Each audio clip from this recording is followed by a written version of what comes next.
তো ওদের পার্লারে যাওয়ার পর 6 মাসের মতো ছিলাম। মানে ওরা মামে ছিল একটু খারাপ টাইপের, মানে পার্লার ছিল নামে আর কি, নর্মালি যেটা মানুষ মনে করে ওরা সেটাই করতো। কিছু বললাম না, ওই জায়গার মেয়েরা মানে সবাই কম বেশি এগুলা, তারপর বিয়ার মদ সিগারেট এগুলো সবাই নর্মালি খুব করতো। আমার নাম আখি। আখি, বয়স কত? 21 বছর। আখি, এই এই যে প্ল্যাটফর্ম, এটা সারা পৃথিবীর মানুষ দেখে, মানে বাংলা ভাষাভাষী মানুষ যারা আছে, এবং এটা খুবই মানুষের কাছে খুব জানাশোনা একটা প্ল্যাটফর্ম। তো এইরকম একটা জায়গাতে আপনি সাহস করে আজকে এই গল্পটা বলতে এসছেন, প্রথমে আমি জানতে চাই কেন? আমার উদ্দেশ্য শুধু এইটুকুই যে আমি যেভাবে মানুষের হাতে পড়ে বাইরে গেছি, হয়তো আমাদের দেশে থেকে এরকম অনেকেই যায়, এমনকি মানে যাওয়ার পরবর্তীতে যাতে এরকম পরিস্থিতিতে কেউ মুখোমুখি না হয়, বা দেশে থেকে যাওয়ার আগে একটু যাচাই করে যায়, এর জন্যই। খেয়াল রাখবেন যে আখির আগে আমি এরকম বেশ কয়েকটা এপিসোড প্রচার করেছি, যেটা আপনারা ঢাকা এফএম এর ইউটিউব চ্যানেলে গেলে কিংবা আমার আরজিকে বিয়া যে চ্যানেলটি আছে ওখানে গেলেও আপনারা পাবেন। মালয়েশিয়া ফেরত এক ভাইয়ের কথা আমরা বলেছিলাম, দুবাই ফেরত নাকি ওমান ফেরত এক ভাইয়ের কথা আমরা ওখানে বলেছিলাম। কিন্তু এই প্রথম কোনো একজন নারী যিনি এভাবে আপনাদেরকে সোশ্যাল মিডিয়াতে নিজেকে ফেস করে স্বেচ্ছায় সজ্ঞানে নিজের কথাগুলো এখানে বলতেছেন, এবং সেদিক থেকে এটা একেবারেই ইউনিক। কজ আসলে আমাদের যে সামাজিকতা, সেই সামাজিকতার প্রেক্ষাপটে এইভাবে আসলে নিজেকে ফেস করে, নিজেকে হাইড না করে নিজেকে প্রেজেন্ট করা, এটা অত্যন্ত সাহসের ব্যাপার, এবং সেই জায়গাটা থেকে উনি আসলে লক্ষ লক্ষ মানুষকে সচেতন করতে এসছেন। সুতরাং এই পার্সপেক্টিভ থেকে আমরা যেন গল্পটাকে দেখি। তো আগে আমরা শুরু করি একেবারে ছোটবেলা থেকে, যেখান থেকে বলার আছে। আমরা 1 ভাই 4 বোন, আমি সবার ছোট। আমার বয়স যখন 7 তখন মা মারা গেছে। তারপর আমরা ভাইয়ের কাছে চলে গেলাম, আমি আর আমার সেজো বোন। আপনার বয়স যখন 7 তখন মা মারা গেল? হ্যাঁ। বাবা কি করতেন? বাবা তখন এমনিতে একটা ফ্যাক্সিলিটির দোকান ছিল, আর ভাইয়ের ব্যবসা ছিল প্লাস্টিকের। এটা কি ঢাকার মধ্যেই? হ্যাঁ, ঢাকা। তো ওই ছোটবেলাতে আপনি ঢাকা শহরই দেখেছেন আর কি, কিন্তু আপনাদের আদিবাড়ি সবকিছু ঢাকাতে। আদিবাড়ি কোথায়?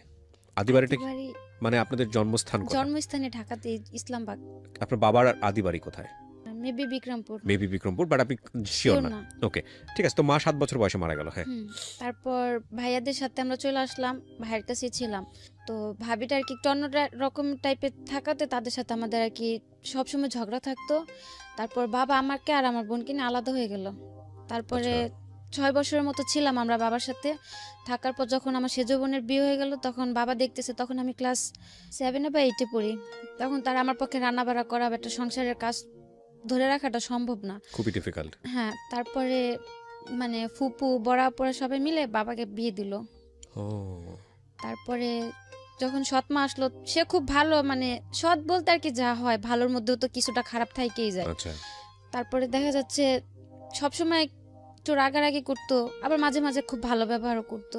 তারপরে ওনাদের সাথে মানে অত একটা মানে ম্যাচ করা যায় তো না, উনি আর কি টোটালি সহ্য করতে পারতো না। তখন বাবারে একটু বয়স হয়ে যাওয়াতে ভাইয়ার যে বিজনেসটা ছিল, ভাই ওটার মধ্যে বাবারে নিয়ে গেল। কিসের বিজনেস ছিল? প্লাস্টিকের, মানে যে বোল বালতি হরেক মাল এগুলো আছে না, এগুলা ভাইয়ের নিজস্ব মেশিন ছিল, ওগুলো বানাতো। হ্যাঁ, ওই ইসলামবাগেতে দোকান ছিল, ওটা আর কি মাই তৈরি করে দিয়ে গেছিল। তারপর ওইখানে নিয়ে গেল বাবারে। দেখা যাচ্ছে সবাই মালগুলা দিত, বাবা ওদিকে টাকাগুলো আর কি সে নিজে উঠায় আনতো।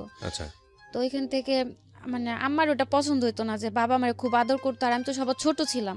তো এগুলা নিয়ে খুব ঝগড়াঝাটি হতো। এক পর্যায়ে পার্লারের কাজটা শেখাটা আমার খুব শখ ছিল ছোট থেকেই। আচ্ছা, তো বয়স কত তখন যখনকার গল্পটা আপনি এই মুহূর্তে বলছেন? কোন ক্লাসে পড়েন? 8-এ। ক্লাস 8-এ পড়েন। ওকে, আমি আবারও বলছি সবাইকে যে আজকের এই গল্পটা এটা খুব গুরুত্বপূর্ণ একটা সোশ্যাল মেসেজ আছে এখানে, সচেতনতার জায়গাতে উনি যে কথাটা বলেছেন যে ওনার মতো করে যেন কেউ কখনো বিদেশে পাড়ি না জমায়। বুঝতেই পারছেন গল্পটার ধরনটা আজকে একটু খুব সেন্সিটিভ। সেই জায়গাটা থেকে আমি বলবো যে টানবেন না, আপনারা না টেনে পুরো গল্পটা শুনবেন কমপ্লিট মেসেজ পাওয়ার জন্য। ওকে। তারপর মানে যখন ভাইদের বাসা ছিলাম, আলাদা হওয়ার আগে থেকে মানে পার্লারের কাজটার প্রতি আমার খুব ইন্টারেস্ট ছিল শেখার জন্য। তো বড় পরে সবাই সবসময় না করতো যে মানে পার্লারের মেয়েদের মেবি সবাই খারাপ কমেন্টস করে, আর আমাদের ফ্যামিলিতে সবাই খুব পর্দা করে, একটু ভালোভাবে চলাফেরা করতে, এর জন্য কেউ আর কি সাপোর্ট করেনি পার্লারের কাজটা শেখার জন্য। তো তারপর আর শেখা হলো না। যখন আব্বা বিয়ে করলো, তাদের সাথে ছিলাম, নিজের মতো করে চলতাম, কখনো বাবাও কিছুতে বাধা দেয়নি, আর আম্মা তো সতই ছিল, সেও কখনো কোনো কথা বলতো না। ক্লাসমেট ছিল, একটা ক্লাসমেটের মা একটা পার্লার নেওয়ার পর ও বললো যে আমাদের এখানে আসলে হয়তো কিছুটা কাজ শিখতে পারবা। আর আমার মানে পার্লারের কাজের খুব ইন্টারেস্ট ছিল, তো ট্যালেন্টটা খুব ভালো ছিল। মানে কাজ যে শিখছি আমার কারো হাতে ধরা কাজ শিখিয়ে দিতে হয়নি, মানে আমি চোখ দিয়ে একবার দেখছি যেটা সেটাই করতে পারছি। তো ওদের পার্লারে যাওয়ার পর 6 মাসের মতো ছিলাম। মানে ওরা মামে ছিল একটু খারাপ টাইপের, মানে পার্লার ছিল নামে আর কি, নর্মালি যেটা মানুষ মনে করে ওরা সেটাই করতো। যখন বুঝতে পারলাম ওই পার্লার থেকে চলে আসলাম। আসার পর বাড়িতে ছিলাম, থাকার পর মানে একটু ফ্রেন্ডদের সাথে এদিক ওদিক ঘোরাঘুরিতে মানে মন মানসিকতা একটু অন্যরকম হয়ে গেল। কেউ তো কোনো কিছু তো বাধা দেয়ই না। মানে পার্লারে আপনার সামহাও ভালো লাগেনি আর কি, সে না, ওই কারণে পার্লারটা ভালো লাগেনি, মানে ওদের চলাফেরাটা বা ওদের কাজকর্মটা ভালো ছিল না, হুম। এর জন্য এখান থেকে চলে আসলাম। হুম। তারপর এক রোজার ঈদে নিউ মার্কেটে পার্লারে চুল রিবোল্ডিং করতে গেলাম। ওইখানে একটা আপু বললো যে আপনাদের যদি পার্লারের কোনো মেয়ে জানা থাকে, ফুল বিউটিশিয়ানও যদি হাফ হয় তা তো চলবে, আমাদের এখানে আসলে আমরা কাজ শিখানি। তখন আমার মাথায় কথাটা টাচ করলো যে আমিও তো কিছুটা কাজ জানি। রাইট। আর নিউ মার্কেটে একটা মানে ওইসব জায়গাতে কাজ শিখতে গেলে অনেক টাকার প্রয়োজন হয়, অন্তত পক্ষে 20 থেকে 30 হাজার টাকা অগ্রিম অ্যাডভান্স করতে হয় কাজ শিখতে হলে। আর যেহেতু সে হাফ বিউটিশিয়ান খুঁজতেছে, আমি কিছুটা কাজ জানি, তাহলে আমি এ জায়গায় একটু কথা বলা দেখি। তারপর উনি বললো যে যদি চেনা পরিচিত কেউ থাকে দিতে পারো। তা আমি বললাম যে আমি কাজ জানি, আমারে রাখবেন। পরে বললো কি কি পারো তুমি? আমি বললাম যে দেখা যাচ্ছে আমাদের ওটা তো এলাকার পার্লার আর এটা তো মার্কেট সাইড, আমি কাজ ফুলই জানি, মানে মিথ্যে কথা বললাম যে ফুলই জানি, হয়তো আমার এই জায়গাতে রাখে কিছুদিন কাজ শিখাই দিতে হবে, এই জায়গার সিস্টেমটা করা। তো উনি বললো আচ্ছা ঠিক আছে। তারপর ওই জায়গাতে কাজে গেলাম। প্রথম আমার 2500 টাকা বেতনে রাখলো, তার 3 মাস পর আমার স্যালারি করে দিল 9000 টাকা। বাহ, মানে আপনার কাজ দেখে? হ্যাঁ, মানে আমি তো বলেই গেলাম যে আমাদের কাজের সাথে তো মিলবে না, তো আমার যেভাবে দেখা দিয়েছে আমি ঠিক সেভাবেই কাজ করছি।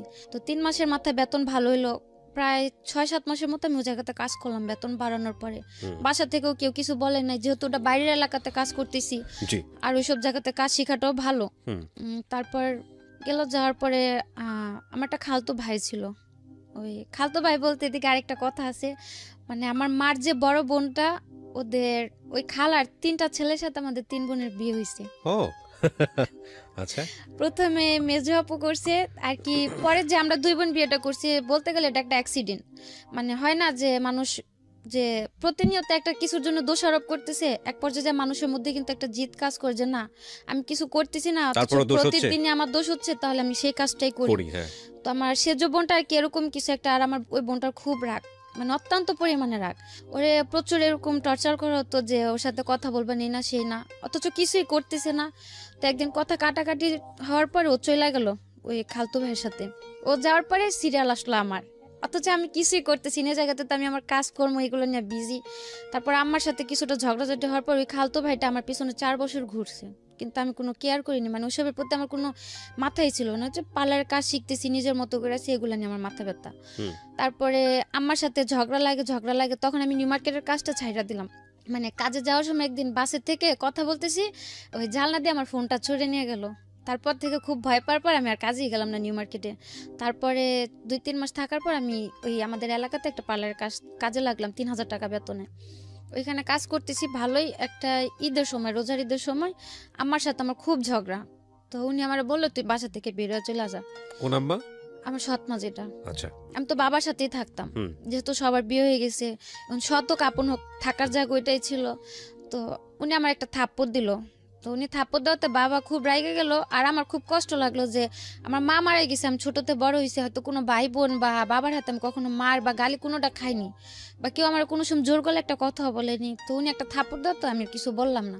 তারপর আমি আমার খালতো ভাইটারে মানে বললাম যে দেখ আম্মা আমার লোক এরকম এরকম করে। ও আমার বললো কি যে তুই চলে আমি তোরে নিয়ে যাম। মানে ওই সময়টা বিয়ে কি সংসার কি এগুলো তখন মাথায়ও নাই। ও বললো যে তুই চলে আমি তোরে নিয়ে যাম। আমি বললাম কই নিয়ে যাবি? তারপর যাওয়ার পরে ও ভালোবাসতো, কিন্তু আমার ভিতরে ওর জন্য কোনো ফিলিংস বা কিছু ছিল না। মানে ওই মুহূর্তে মানে খুব কষ্ট লাগলো। বোনদের কাছে বললো, ওরা এটা খুব রাগারাগি করবে, আমি চাইনি আর কি ঈদের একটা সময় ঝগড়াঝাটি হোক। তো কাউরে না বলতে পারে খালতো ভাইটারে বললাম। বলার পর ও বললো যে চলে, তা আমার মাথায় আর কিছু গেল না, আমিও চলে গেলাম, ওর সাথে কাপড় চোপড় নিয়ে চলে গেলাম। তারপর বিয়ে টিয়ে করলাম, 7 মাসের মতো আলাদা ছিলাম। মানে কাউকে জানালেন না? না। বাবা কেউ না? না, কেউ না। ও কাউকে জানায়নি? না। আচ্ছা। ওর ফ্যামিলি থেকে তেমনিতে সাপোর্ট ছিল না, যেহেতু আমার আগে 2টা বোন, ওর 2টা ভাইয়ের কাছে আছে, আমি সিরিয়ালে 3, একটা ফ্যামিলিতে 3টা বোন বা ভাইটা কেউ নরমালি মাইনা নিব না। তারপরে গেলাম আমি ওর সাথে, যেদিন পালায় গেলাম। কত বছর বয়সে বিয়ে করলেন? বয়সটা কত ছিল? কত সালে বিয়ে করেছেন? 14 বছরে হবে। 14 বছর বয়সে। ওর বয়স কত? ওর বয়স ছিল 18 কি 19। বুঝতেই পাচ্ছেন যে খুবই মানে একেবারে টিনেজ বয়সের দুজনের সিদ্ধান্ত।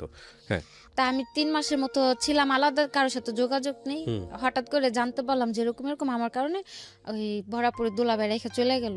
তো ও আর কিছু বলেনি, ও বলছে যে থাক, হয়তো এটা আমার নসিবে ছিল না, থাকেনি, উনি আমার কোনো সমস্যা নেই, তোরা বিয়ে শাদী করছিস, তোরা তোর মতো ভালো থাক, এগুলো নিয়ে কোনো টেনশন করে কিছু নাই। ওইভাবে ছিলাম 7 মাস। 7 মাস থাকার পরে ও এমব্রয়ডারি কাজ করতো। দুজনের বয়সটা যেহেতু কম ছিল আর সংসার জিনিসটাও বুঝতাম না, চলাফেরার একটু প্রবলেম ছিল। ও বললো কি যে মানে তো এমব্রয়ডারি কাজটা একটু মানে খারাপ যায় কুরবানিদের পরে, বছরের লাস্টের দিয়ে। ও তখন ও বললো কি যে তুমি তোমার বোনের কাছে চলে যাও, আমি 3-4 মাস একটু বাইরে সাইডে যা কাজ করি, যদি আমার টাকা টুকা মিলে আমি তোমার আবার নিয়ে এসে পড়ো। তো তখন আমি আবার ওরা বললাম, যেহেতু আমি পার্লারের কাজ জানি, আমি খুব নর্মালি 4-5 হাজার টাকা বেতনে একটা কাজ করতে পারো, আর তুমি যদি 3-4 হাজার টাকা কাজ করে দুজনে চলা হয়ে যাবো, তা আলাদা হওয়ার কিছু নাই। মানে খুব রাগারাগি চিল্লাচিল্লি হইলো। তারপর এক পর্যায়ে আমার জোর করে আপুর বাসায় পাঠাইলো। পাঠানোর পরে দেখা যাচ্ছে যোগাযোগ একই এলাকাতে আছে কিন্তু আলাদা। ওরে যদি আমি বলি যে এভাবে কি থাকা যায়, মানুষ তো খারাপ বলে। আর এ আপু একা থাকে, ও কাজ কাম করতেছে একা থাকে, যেহেতু তোমার ভাইও চলে গেছে, ওর ঘরে বসে খাওয়াটা ধর আমার সম্ভব না। আর ও টাকা টুকাও দিত না, বরং আমি কাজ করতাম, আমার টাকা ওরও লাগতো। তারপরে ও বললো যে দেখো এখন তো আর সংসার করার বয়স না, এটা হচ্ছে একটা স্বাধীনতার বয়স। কে বলছে এটা? আমার হাজবেন্ড। ওকে। এখন এটা হচ্ছে একটা অল্প বয়স, মানে এখন বলতে গেলে আমি স্বাধীন, আর তোমার নিয়ে থাকতে গেলে আমি বন্দি হয়ে থাকতেছি, আমি যা করতেছি তোমার বলতে হইতাছে, আমার মাথায় একটা টেনশন থাকতেছে সবসময়, সংসার এগুলো আমি নিতে পারতাছি না, তুমি থাকো তোমার মতো করে। তারপরে এগুলা হওয়ার পরে ছিলাম আপুর কাছে, থাকার পরে ইন্ডিয়াতে গেলাম। ইন্ডিয়াতে আমার মানে ইন্ডিয়া যাওয়ার সিদ্ধান্ত নিলেন কেন? ইন্ডিয়া যাওয়ার প্ল্যানটা আসলো যে ও নিতে চাইতেছে না, আর এদিকে থাকলো সবার কথা শুনতে হইতেছে, কেউ ভালো বলতেছে, কেউ খারাপ বলতেছে, আবার কেউ এরকম মন্তব্য করতেছে যে 3 বোন বিয়ে বসলাম, এক বোনের সংসারটা ঠিক আছে, 2 বোনই থাকতে পারলাম না, কি বিয়ে করলাম। তো এক পর্যায়ে মানে বাধ্য হলাম যে আমি এদের মাঝে থাকবো না। তারপরে ওই ভাইয়ের কাছে আমি যোগাযোগ করলাম যে ভাই আমার যদি পারেন কোথাও পাঠায় দেন একটা বাসা বাড়ির কাজে, আমি যাই। এই ভাইটাকে আপনি চিনতেন কিভাবে? ওই ভাইটারে চিনতাম, ওই যখন আমি নিউ মার্কেটে পার্লার কাজ শিখলাম না, ওই বাসার এখান থেকে যাওয়া আসা করতাম, ওইখানে ওনার ক্লাব ছিল। আচ্ছা, কিসের club? Dance club. Dance club, ওখানে কি হতো? মানে উনি নাচ শিখাইতো পোলাপানদের, তারপর যে গায়ে হলুদে বিয়ে বাড়িতে নাচানাচি করে না মেয়েরা যায়, মেয়েরা ছেলেরা ওনার থেকে মানে ওনার সাথে কন্ট্যাক্ট করে লোক পাঠাইতো। তারপরে বাহিরেও মেয়েরা বাইরে ডান্স করতে যায় না, এগুলো উনি পাঠাইতো। আচ্ছা। তারপর ওনার আমি বললাম যে ওনার সঙ্গে আপনার পরিচয় কিভাবে? পরিচয় কেন? একটা অনুষ্ঠানে গেছিলাম, ওইখান থেকে আর কি পরিচয় হয়েছিল। বিয়ের সাজানোর অনুষ্ঠান, সেই অর্থে পরিচয় হওয়া। পরিচয় হওয়া মানে ওর মধ্যে এমনিতে কথাবার্তা চলতো, ওনাদের বাসায় আমি গেতাম, ওনার মা আমারে খুব আদর করতো। এখানে একটা বিষয় খেয়াল করবেন সবাই, আমরা গল্পের ব্যাকগ্রাউন্ডে আছি যে কেন উনি বিদেশ গেলেন। উনি যে ঘটনার মধ্য দিয়ে আগাচ্ছেন, এরকম ঘটনা অনেকেরই আছে। হ্যাঁ, সো এই ঘটনাগুলোকে নিয়ে ওনাকে ক্রিটিসাইজ করার দরকার নাই বা ওনার দিকে আঙুল তোলার দরকার নাই। আমাদের মূল জায়গাটা হচ্ছে, গল্পটা বোঝানোর জন্য আমরা ব্যাকগ্রাউন্ডে আছি, মূল জায়গাটা হচ্ছে যে কোনো পরিস্থিতিতে পড়েই আপনি বিদেশ যান না কেন, সেই বিদেশ যাওয়াটা সিস্টেমেটিক আছে তো, বা বিদেশ যাওয়ার পরে আপনি যে অভিজ্ঞতার মুখোমুখি হচ্ছেন, এটা কি আপনার কারণেই হচ্ছে, এই জায়গাগুলো ফোকাস করবেন। ঠিক আছে? সো দয়া করে সবাই ওনার দিকে অঙ্গুলি নির্দেশ করবেন না। হ্যাঁ, ওকে, হ্যাঁ বলেন। তো ওর সাথে শেয়ার করলেন যে আমি কি করা যায়। তারপর আমি বললাম যে ভাইয়া আমার বাইরে পাঠা দেন, আমি চলে যাম। উনি আমার অনেক বুঝাইলো যে তোমার বয়সটা এখনো বাইরে যাওয়া, বাইরে কেন যাবেন আপনি, আপনার মাথায় কেন আসলো বাইরে যাওয়ার? মানে আমি যে মানুষের এত কথা মানে নিতে পারতেছিলাম না, যে আপুরাও কেউ সাপোর্ট করতেছে না। মানে দেশের বাইরে কথা বলেছেন নাকি ইন্ডিয়া যাওয়ার কথা বলেছেন? ইন্ডিয়া যাওয়ার কথা আপনি বলেছেন? না, ওই ভাই বললো যে ইন্ডিয়াতে যাও। আপনি ওনাকে ফার্স্ট কি বলেছেন? যে আপনি বলছি যে কোনো একটা জায়গাতে একটা ভালো পরিবেশে আমরা পাঠালেই হবে। এটা কি দেশের বাইরে? হ্যাঁ। তো উনি যে দেশের বাইরে লোক পাঠাতো আপনি জানতেন কিভাবে? হ্যাঁ, ওই যে ওনাদের বাসায় আমি যাওয়া আসা করতাম, বাসা ছিল ওনাদের 2 তলা, ফ্যামিলি সবাই থাকতো, নিচতলা ওনার ক্লাবটা ছিল। ওখান থেকে মেয়েরা বাইরে যাইতো ডান্সের জন্য, যেভাবে যাইতে চাইতো সে ওইভাবে পাঠাতো। আচ্ছা। তো ওইভাবে আমার তারে বলা যে ভাই আমি তো ডান্স পারি না যে আমার ক্লাবে পাঠাবেন, আমার একটা বাসা বাড়ি বা যদি কোনো একটা ভালো কাজে পারেন আমার পাঠান। তো উনি আমার বুঝাইছিল যে যাওয়ার দরকার নেই, সবার বাইরের লাইফটা শুট করে না, তো তুমি যাও না। বললাম যে ভাই আপনি তো পাঠাবেন, আর আপনি যদি আমার এত আদর করেন, আপনার উপর আমার অতটুকু বিশ্বাস আছে, আপনি আমার খারাপ কোথাও পাঠাবেন না। তো ঠিক আছে, উনি বললো যে আচ্ছা ঠিক আছে। যেদিন বললাম তার বিকেল আমার বলতেছে কি তুমি চলে আসো, শুধু একটা 3 পিস নিয়ে একটা কাপড় নিবা, বেশি কিছু না, নিয়ে আসো। আমি বললাম আমি কই যাম, বললো যে তোমার বাইরে পাঠাও। তা আমি পুরা মানে অনেকটা আজও বললাম যে একদিনের মধ্যে কি কেউ বাইরে যাইতে পারে? উনি বললো যে পাসপোর্ট করা ছিল, আমার আগে থেকে পাসপোর্ট করা ছিল। বললো তো, বলার পর আমি আর বেশি কিছু বললাম না। বাসা যে আপুটার কাছে ছিলাম, যেমন আমার 3টার দিকে বের হইতে বলছে, আমি 2:30টার দিকে ওরা ফোন দিয়ে বলছি যে এরকম এরকম আমি বাইরে চলে যাম। তখন আমি জানি না আমি কোন দেশে যাচ্ছি বা কি কাজে যাচ্ছি, কি আসে বিষয় জানি না। তো যাওয়ার পরে উনি বললো যে আমার ডাইরেক্ট পাঠাইতেছে, কিন্তু তারা আমার ব্ল্যাকে ইন্ডিয়াতে পাঠাইলো। আপনাকে বললো যে আপনি ইন্ডিয়া যাচ্ছেন? হ্যাঁ, আমি রাস্তাতে জানতে পারলাম, যাওয়ার পথে জানতে পারলাম যে আমার ইন্ডিয়াতে পাঠাইতেছে। মানে আপনার তখন জীবনটা এত সহজ মনে হয়েছে আপনার কাছে? আপনার বয়স কত তখন? 15-16 হবে। 15-16 বছরের বয়সের বাচ্চার কাছ থেকে, তো বাচ্চাই, শিশুই বলা চলে, টিনেজ বয়সের একটা মেয়ের কাছ থেকে এত কিছু এক্সপেক্ট করানো আমাদের উচিত হবে না। খেয়াল রাখবেন, দিস ইজ দ্য রিয়েলিটি। এবং জীবনে কখনোই মানে আমার জীবনে যা ঘটে গেছে পুরো দুনিয়াটাই এরকম, এভাবে জাজ করার কোনো দরকার নেই। ও যা করেছে 15 বছর বয়সে, বা ওর জীবনে যেটা হয়েছে সেটা যে আরেকটা 15 বছর মেয়ের জীবনে হবে না, সেটাও মনে করার কোনো দরকার নেই। এখানে খেয়াল রাখবেন, এটা ওর জীবনের জন্য সত্য। যে কোনো ঘটনাই হোক না কেন, যেটাই হোক না কেন, ও দেশের বাইরে যাওয়ার জন্য ট্রাই করেছে, যার মাধ্যমেই হোক না কেন। সেটা সে ভুল করেছে না শুদ্ধ করেছে, সেই জাজমেন্টে যাওয়ার দরকার নাই, কারণ এরকম ব্যাকগ্রাউন্ড অনেকেই আছে বাংলাদেশে। ঠিক আছে, ওর ফ্যামিলির সাপোর্টটাও ছিল না, এগুলো আমাদেরকে চিন্তা করতে হবে। ওকে, তো আপনাকে যাওয়ার পথে বললো যে আপনি ইন্ডিয়া যাচ্ছেন। তো ইন্ডিয়াতে গিয়ে আপনি কি করবেন? মানে তখন তো আমি মানে বললাম যে আমি তো ইন্ডিয়া যাওয়ার কথা বলিনি, বাংলাদেশ আর ইন্ডিয়া কতটুক দূর। আর কেউ কি কাজের জন্য বা টাকার সন্ধানে কি কেউ ইন্ডিয়াতে যায় নাকি? আর সবচেয়ে বড় টার্গেটটা ছিল মানে তখন আর কি ভাবতাম কি মানে আমি তো সবার ছোট, আর কেউ তো ভালো মন্দ দিয়ে একটা পরামর্শ দিত না। মানে আমার কাছে খুব খারাপ লাগতো যে মানে আমি কি একটা ফ্যামিলিতে আসলাম যে আমার কেউ একটা সাপোর্ট করে না, বা আমার পাশে এরকম দাঁড়ানোর মতো কেউ একটা নাই। আর তার মধ্যে একা একা একটা বিয়ে করলাম খালতো ভাই, ও বিয়ের আগে এতটাই পাগল ছিল আমার জন্য, মানে কেউ যদি আমার একটা গালি দিত মনে হতো কি গালিটা কেউ আরে দিতেছে। ওকে, বিয়ের পরে সব উল্টা হয়ে গেল। হ্যাঁ, তো আর কি ওইভাবে যাওয়া। তারপরেও তা ভাবলাম যে থাক, ইন্ডিয়াতে যাইতেছি যাই, আমি তো টাকা দিয়ে যাইতেছি না। ও বলছিল কি যে ইন্ডিয়া থেকে আপনি কি করবেন? বলছে আমি যে কাজ করতে চাই আমার 2 কাজই করাবে। আপনার কি প্ল্যান ছিল, আপনি কি কাজ করবেন? আমি টার্গেট ছিল যে যেহেতু আবার আমাদের বাসাতে পাওয়ার মেশিন তারপর ফুড মেশিন গুলো ছিল, তো আমি ওগুলা চালাতে পারতাম। তারপর পার্লারের কাজ পারতাম, বাসা বাড়ির কাজে দিলাম তাও করতে পারতাম, যেহেতু মা ছিল না, ছোট থেকে সংসারের কিছুটা কাজ করে আমার অভিজ্ঞতা ছিল। তো আমার উদ্দেশ্য ছিল যাই আমি করতে পারবো, আল্লাহ হোক সেটা সেলাই মেশিনের কাজ বা হোক পার্লারের কাজ। সেটা ইন্ডিয়াতে কি করার দরকারটা, কিন্তু বাংলাদেশেই করা যায়। সেটা তার আমি প্রথমে বুঝতে পারিনি আমার যে ইন্ডিয়াতে পাঠাইতেছে। আমি তো যাওয়ার পথে মাঝ পথে জানতে পারলাম, আর ওইখান থেকে ব্যাক আসা আমার পক্ষে পসিবল না। তো গেলাম, যাওয়ার পরে যে ভাই সাথে ছিল আপনার, আমার সাথে আরেকটা মেয়ে ছিল, ও জেনে শুনে যাচ্ছিল ও নাকি? যাওয়ার পথে আমার বললো যে মানে ও কোন টাকা যাইতেছে 1 সপ্তাহের জন্য, মানে খারাপ কাজের জন্য। তা মানে আমি ভাবলাম যে থাক, তারা তো বলছে যে যে কাজের জন্য যায় ওই কাজের জন্যই যায়, ওটা যার যার ব্যক্তিগত ব্যাপার। তা আমি ওটা নিয়ে মানে মাথা বেশি করলাম না। যাওয়ার পরে যে ভাইদের বাসায় ছিলাম, পরে যাওয়ার পর দেখতে পেলাম যে মানে উনিও মেয়েদের 2 নাম্বার ব্যবসা করে। ওদেরকে যাওয়ার পরে মানে ছিল উনার হয়তো মানে মেয়েদের ব্যবসাটা ছিল, কিন্তু উনি আমারে তার জন্য নেয়নি। উনার ছোট একটা বাচ্চা ছিল, তো ওই বাচ্চাটা দেখাশোনা করার জন্য উনি আমারে রাখলো। মানে আমি তার বাসাতেই ছিলাম, অন্য মেয়েদের সাথে আমার কোথাও দিল না। তো এখানে 7 মাস ছিলাম, থাকার পরে বাড়ি আসার জন্য হঠাৎ করে মানে বাড়ির জন্য মানে খুব খারাপ লাগলো। তারপর ওনার আমি বললাম আমার বাড়ি পাঠা দেন। এই 7 মাস আপনি কি কাজ করেছেন ওখানে? ওনার বাসায় ছিলাম, বাসায় ওনার যে ছোট বাচ্চাটা ছিল ওই বাচ্চাটা দেখাশোনা করতাম, আর এমনিতে বাসায় টুকটাক কাজ করতাম, ভাবি রান্নাবাড়ি করতাম। আমি আগে ইন্ডিয়ার কোথায় এটা? বোম্বাইতে। বোম্বেতে? আপনার পাসপোর্ট করা ছিল না? আমার তো যে নদী পার করে নিল পাসপোর্ট। কিভাবে নিয়েছে বলেন তো, এগুলো খেয়াল করেন। হ্যাঁ, এখান থেকে যে পারুলিয়া নাম বলে একটা সম্ভবত দেশ আছে, আর অনেক আগে তো পুরাটা মনে নেই, আপনি জাস্ট একটু মনে আছে আমার সাথে শেয়ার করেন। পারুলিয়াতে ছিলাম, পারুলিয়া যাওয়ার পর ওই কিন্তু এখানে তো আমাদের যতদূর জানি যে বর্ডার পাস করতে হয়, বা যেভাবে জানা কেন যে ওই রাতে যে পেঁয়াজ তারপর রসুন টসুন অনেক কিছু নদীর উপর দিয়ে পার করা। আর বর্ডারটা খুব বেশি একটা ছিল না, হাইস্ট গেলে 2 ফুট কি 3 ফুট হবে, এতটুকু জায়গা আমাদের মানে পানি দিয়ে হাঁটা নিয়ে গেছে। আচ্ছা, জাস্ট ওটুকুই পার হয়ে গেলেন? হ্যাঁ, ওইটুকু পার হওয়ার পরে কলকাতা ঢুকে গেলাম। ঢুকে যাওয়ার পর এখানে মানে ছবি টবি তুলে ওই কলকাতার একটা আইডি কার্ড বানিয়ে দিল। কে করলো এটা?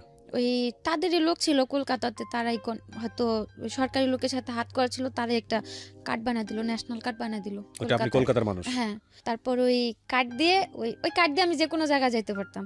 মানে এগুলো সব ওদের সেট করা? হ্যাঁ, ওদের সেট করা। ইন্টারেস্টিং, এগুলো তো আমার জানা ছিল না। আচ্ছা, ওই আইডি কার্ড দিয়ে যেমন হাওড়াতে যাওয়ার পরে টিকিট কাটলো মুম্বাইতে, তারপরে ট্রেনে করে মুম্বাইতে গেলাম।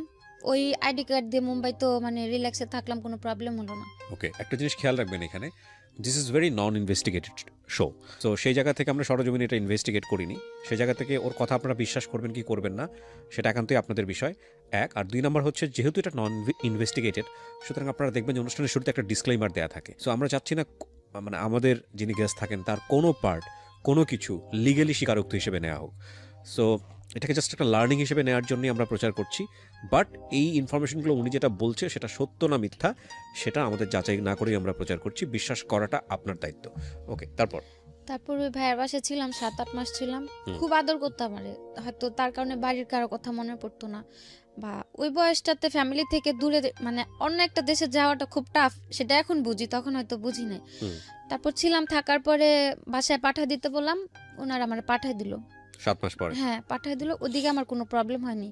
তারপর আসার পরে ওই যে বোনটা ছিল, মেজো যে বোনটা, মানে আমার হাজবেন্ডের বড় ভাইয়ের সাথে যে বোনটার বিয়ে হলো, ওই ওই আপুর বাসাতে যাই উঠলাম। ওই বাবার বাসাতে যে পালাই গেলাম, তারপর থেকে আর বাবার বাসা আমার মানে হয় তেমনিতে দেখা সাক্ষাৎ করতে গেছি, আজ পর্যন্ত ওই বাসায়, হ্যাঁ ওই বাসায় আজ পর্যন্ত এক রাত কাটাইনি, আজও পর্যন্ত না। তো এই যে ভাইয়ের বাসায় আসলাম, উনা তো ছোট ভাই ছিল আমার হাজবেন্ড, ওই ভাই আমার বাসায় তোলার আগে জিজ্ঞেস করলো যে তোমারা যে আমি বাসায় তুলুম, তুমি কি আমার মুখটা রাখবো ওই জায়গায়, আমার বাড়ির কাছে আবার চলে যাবা, যদি চলে যাও তাহলে আমার বাড়ি একদম মানে যাওয়ার পথে সালাম করে যাবা, আর কোনোদিন এদিক ফিরে তাকাবা না। এটা আপনাকে কে বলছে? মেজো আপুর হাজবেন্ড। মেজো আপুর হাজবেন্ড, সেও তো আপনার খালাতো ভাই? হ্যাঁ, ওই আমার হাজবেন্ডের বড় ভাই বললো, যেহেতু না ছোট ভাইয়ের সাথে একটা অ্যাক্সিডেন্ট হয়ে গেছে, এখন উনি আমার জায়গাটা দিব, তো ওনারটা কথাটা হচ্ছে যে তুমি আমার মুখটা রাখো, আমার ফ্যামিলির কাছে আমার তুমি নত করো না। ঠিক আছে, আমি বললাম আচ্ছা ঠিক আছে। তো যাওয়ার 3 দিন পর ওই আমার হাজবেন্ড খুব মানে পাগল হয়ে গেল নেওয়ার জন্য। তারপরে অনেকদিন পরে দেখেছে। হ্যাঁ, তারপরে আমি বললাম যে আমি একা তোমার কাছে যাইতে পারো না, যদি তুমি তোমার ভাই বোন নিয়ে আসে আমার নিয়ে যেতে পারো, আমি যাম, আমি একা যাইতে পারো না। তারপরে ওর যে বড় 2টা বোন ছিল, বড় 2 বোন ওই ভাইরে বুঝাইলো যে থাক, বিয়ে শাদী করছে, সংসার করে খেতে পারলে আঙ্গ কি, হয়তো এখন যদি আমরা না করি পরবর্তীতে এগুলো নিয়ে একটা পর্যায়ে আঙ্গ দোষারোপ করবো, তার চেয়ে থাকুক না, সমস্যা কি। তো সবাই রাজি হওয়ার পরে গেলাম আমি ওর কাছে। আমি আমার ননাসের সাথে এক বাসাতেই ছিলাম, যে দূরে থাকলে হয়তো আবার একটা আকাম কুকাম করবো, তাই আপারা ওদের সাথেই রাখলো যে যাক ছোট মানুষ দুজন। আপনাকে জিজ্ঞেস করলো না আপনি 7 মাস কই ছিলেন? হ্যাঁ, সবাই জানতো তো।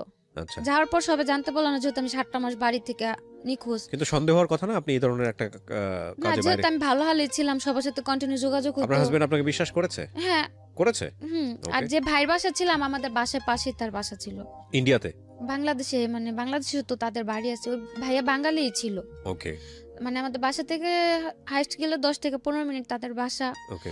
আর কিন্তু এখানে আপনি বলছেন যে মুম্বাইতে আপনি ছিলেন? হ্যাঁ, মুম্বাইতে তারা এখান থেকে ওইখানে যা ব্যবসা করতেছে, বাংলাদেশ থেকে ওখানে যা শিফট হয়েছে। তো তাদের ফ্যামিলি, বাবা মা সবাই ঢাকাতেই থাকে, আমাদের বাসার পাশে। তো আসলাম, আসার পর আমার নিল, গেলাম, যাওয়ার পরে ও ভালোই কাজ কাম করতেছিল, আমি একটা পার্লার জব নিলাম। তার মধ্যে দিয়ে যে বাইরে ছিলাম, বা ও যে তার স্বাধীনতা দরকার ছিল, ওর মধ্যে সে ওই যে ইয়াবা টিয়াবা এগুলোর মধ্যে জড়াই গেল আমার হাজবেন্ড। তো আমি যখন গেলাম তখন তার জানতাম না। যাওয়ার পরে মানে 2-1 দিন পরে পরে মানে ওইসব নেশাগুলোতে ধরে। তারপর খুব মানে ই করতো, আমি বুঝাইতাম যে তোমার তো এটা একটা বয়স না নেশা পানি করার, যেহেতু আমিও খুব ছোট ছিলাম, বোঝানোর মতো আমার তেমন একটা জ্ঞান ছিল না। তারপর খুব বুঝাইতাম। একটা পর্যায়ে দেখা গেত রুমের ভিতরে এগুলা করতো। আচ্ছা, করতো তো ভালো কথা, ও তো ইয়াবা খেলে তো সারা রাত ঘুম আসে না, ও তো খাইতো পারতো, সাথে আমারও খাওয়াতো। যেহেতু সারা রাত জায়গা থাকবো, আমি ঘুমায় থাকুম, কি করব, জাগ না থাকলে তো দুজনে বসা বসা কথা বলতে পারবো। তো গেল এরকম করতে করতে, যখন মানে একটা না মাঝে মাঝে দেখা যেত বাধ্য করতো, যখন মানে খুব জড়াজড়ি করতাম, তখন বলতাম যে যদি আরেকবার কিছু বলো তাহলে হয়তো আমি তোমার আপুরে ডাক দেবো, পাশের রুমেই আছে, বেশি দূরে নাই। বা মাঝে মধ্যে দেখতাম যে আমি ঘুমাই গেলে সারা রাত তো একা একা বসে থাকে, ফোর্স করতেছে খুব ভাবে, তখন হয়তো ওর সাথে আমার ওইগুলো তো জড়াই নিত। আচ্ছা।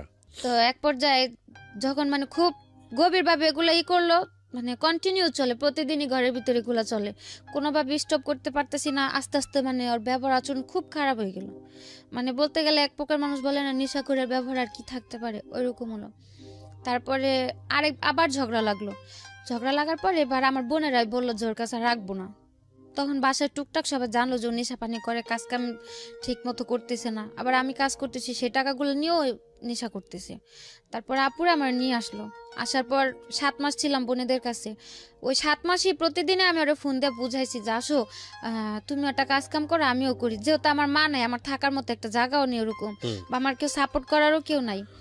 আর কিছুদিন পর পর এরকম এক হইতেছি, আবার দূরে যাইতেছি, বোনের কাছে এসে থাকতেছি, এগুলা তো ওরাও ডিস্টার্ব হইতেছে, আমার সাথে খুব খারাপ ব্যবহার করতেছে।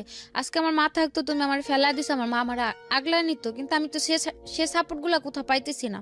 বোনেদের কাছে টাকা দিয়ে থাকতেছি, কিন্তু ওরা খুব খারাপ ব্যবহার করে, উঠতে বইতে কথা শুনতে হয়। তো খালি হাসতো আর বলতো কি যে একসময় তোর পিছনে আমি খুব ঘুরছিলাম, 3-4 বছর আমি তোর পিছনে পাগলের মতো ছুটছি, কিন্তু তুই আমার কোনো মূল্য দেস নাই। এখন আমি সেই প্রতিশোধ নিচ্ছি। হ্যাঁ, এখন সেগুলোর প্রতিশোধ এগুলা। তাই আমি বলতাম যে প্রতিশোধের কি আছে, তখন তার আমি তোমার এমন না যে বলছি যে হ্যাঁ আমি তোমারে ভালোবাসি এই সেই বইলা তার আমি পিছনে ঘুরে নি। তোমার ভালো লাগছে তুমি ঘুরছো, কিন্তু তখন তো তোমার সাথে আমার সম্পর্ক ছিল না। যখন থেকে সম্পর্ক তখন পর্যন্ত তো আমি যথেষ্ট চেষ্টা করছি যে সম্পর্কটা টিকা রাখার জন্য, সংসারটা জোড়া রাখার জন্য। তখন তার আমি খারাপ কিছু করিনি। ও শুধু হাসতো আর এই কথাটাই বলতো, মনে করো না এখন তোমার রাত আমার দিন। তো এক পর্যায়ে যে মানে খুব খারাপ লাগলো যে ওর জন্য আমার সেজ বোনের সংসারটা ভেঙে গেল, ওর জন্য আমি বোনদের কাছে বারবার ছোট হইতেছি, আর ওরও আমি কোনোভাবে বুঝার সংসারটা ঠিক করতে পারতেছি না। তো যাক, আমার কারণে যেহেতু আমার বোনটার লাইফটা নষ্ট, আজও পর্যন্ত ও বিয়ে করেনি। ও সেজো আপুর কাছে থাকে, কাজ করে, সেজো আপুর কাছে থাকে। তো মাঝে আবার একটু কথা রয়ে গেছে যে ভাইয়ের দোকানে যে বাবা মানে ব্যবসাতে ছিল না, হুম। ভাই মাঝে স্ট্রোক করলো, বাবারে বের করে দিল ভাইয়ের দোকান থেকে। তারপর বাবা রিক্সা চালাতো, ওহো। তারপর এদিকে বাবা রিক্সা চালায়, দ্বিতীয় দিকে সে যৌবনের সংসারটা আমার জন্য ভেঙে গেল।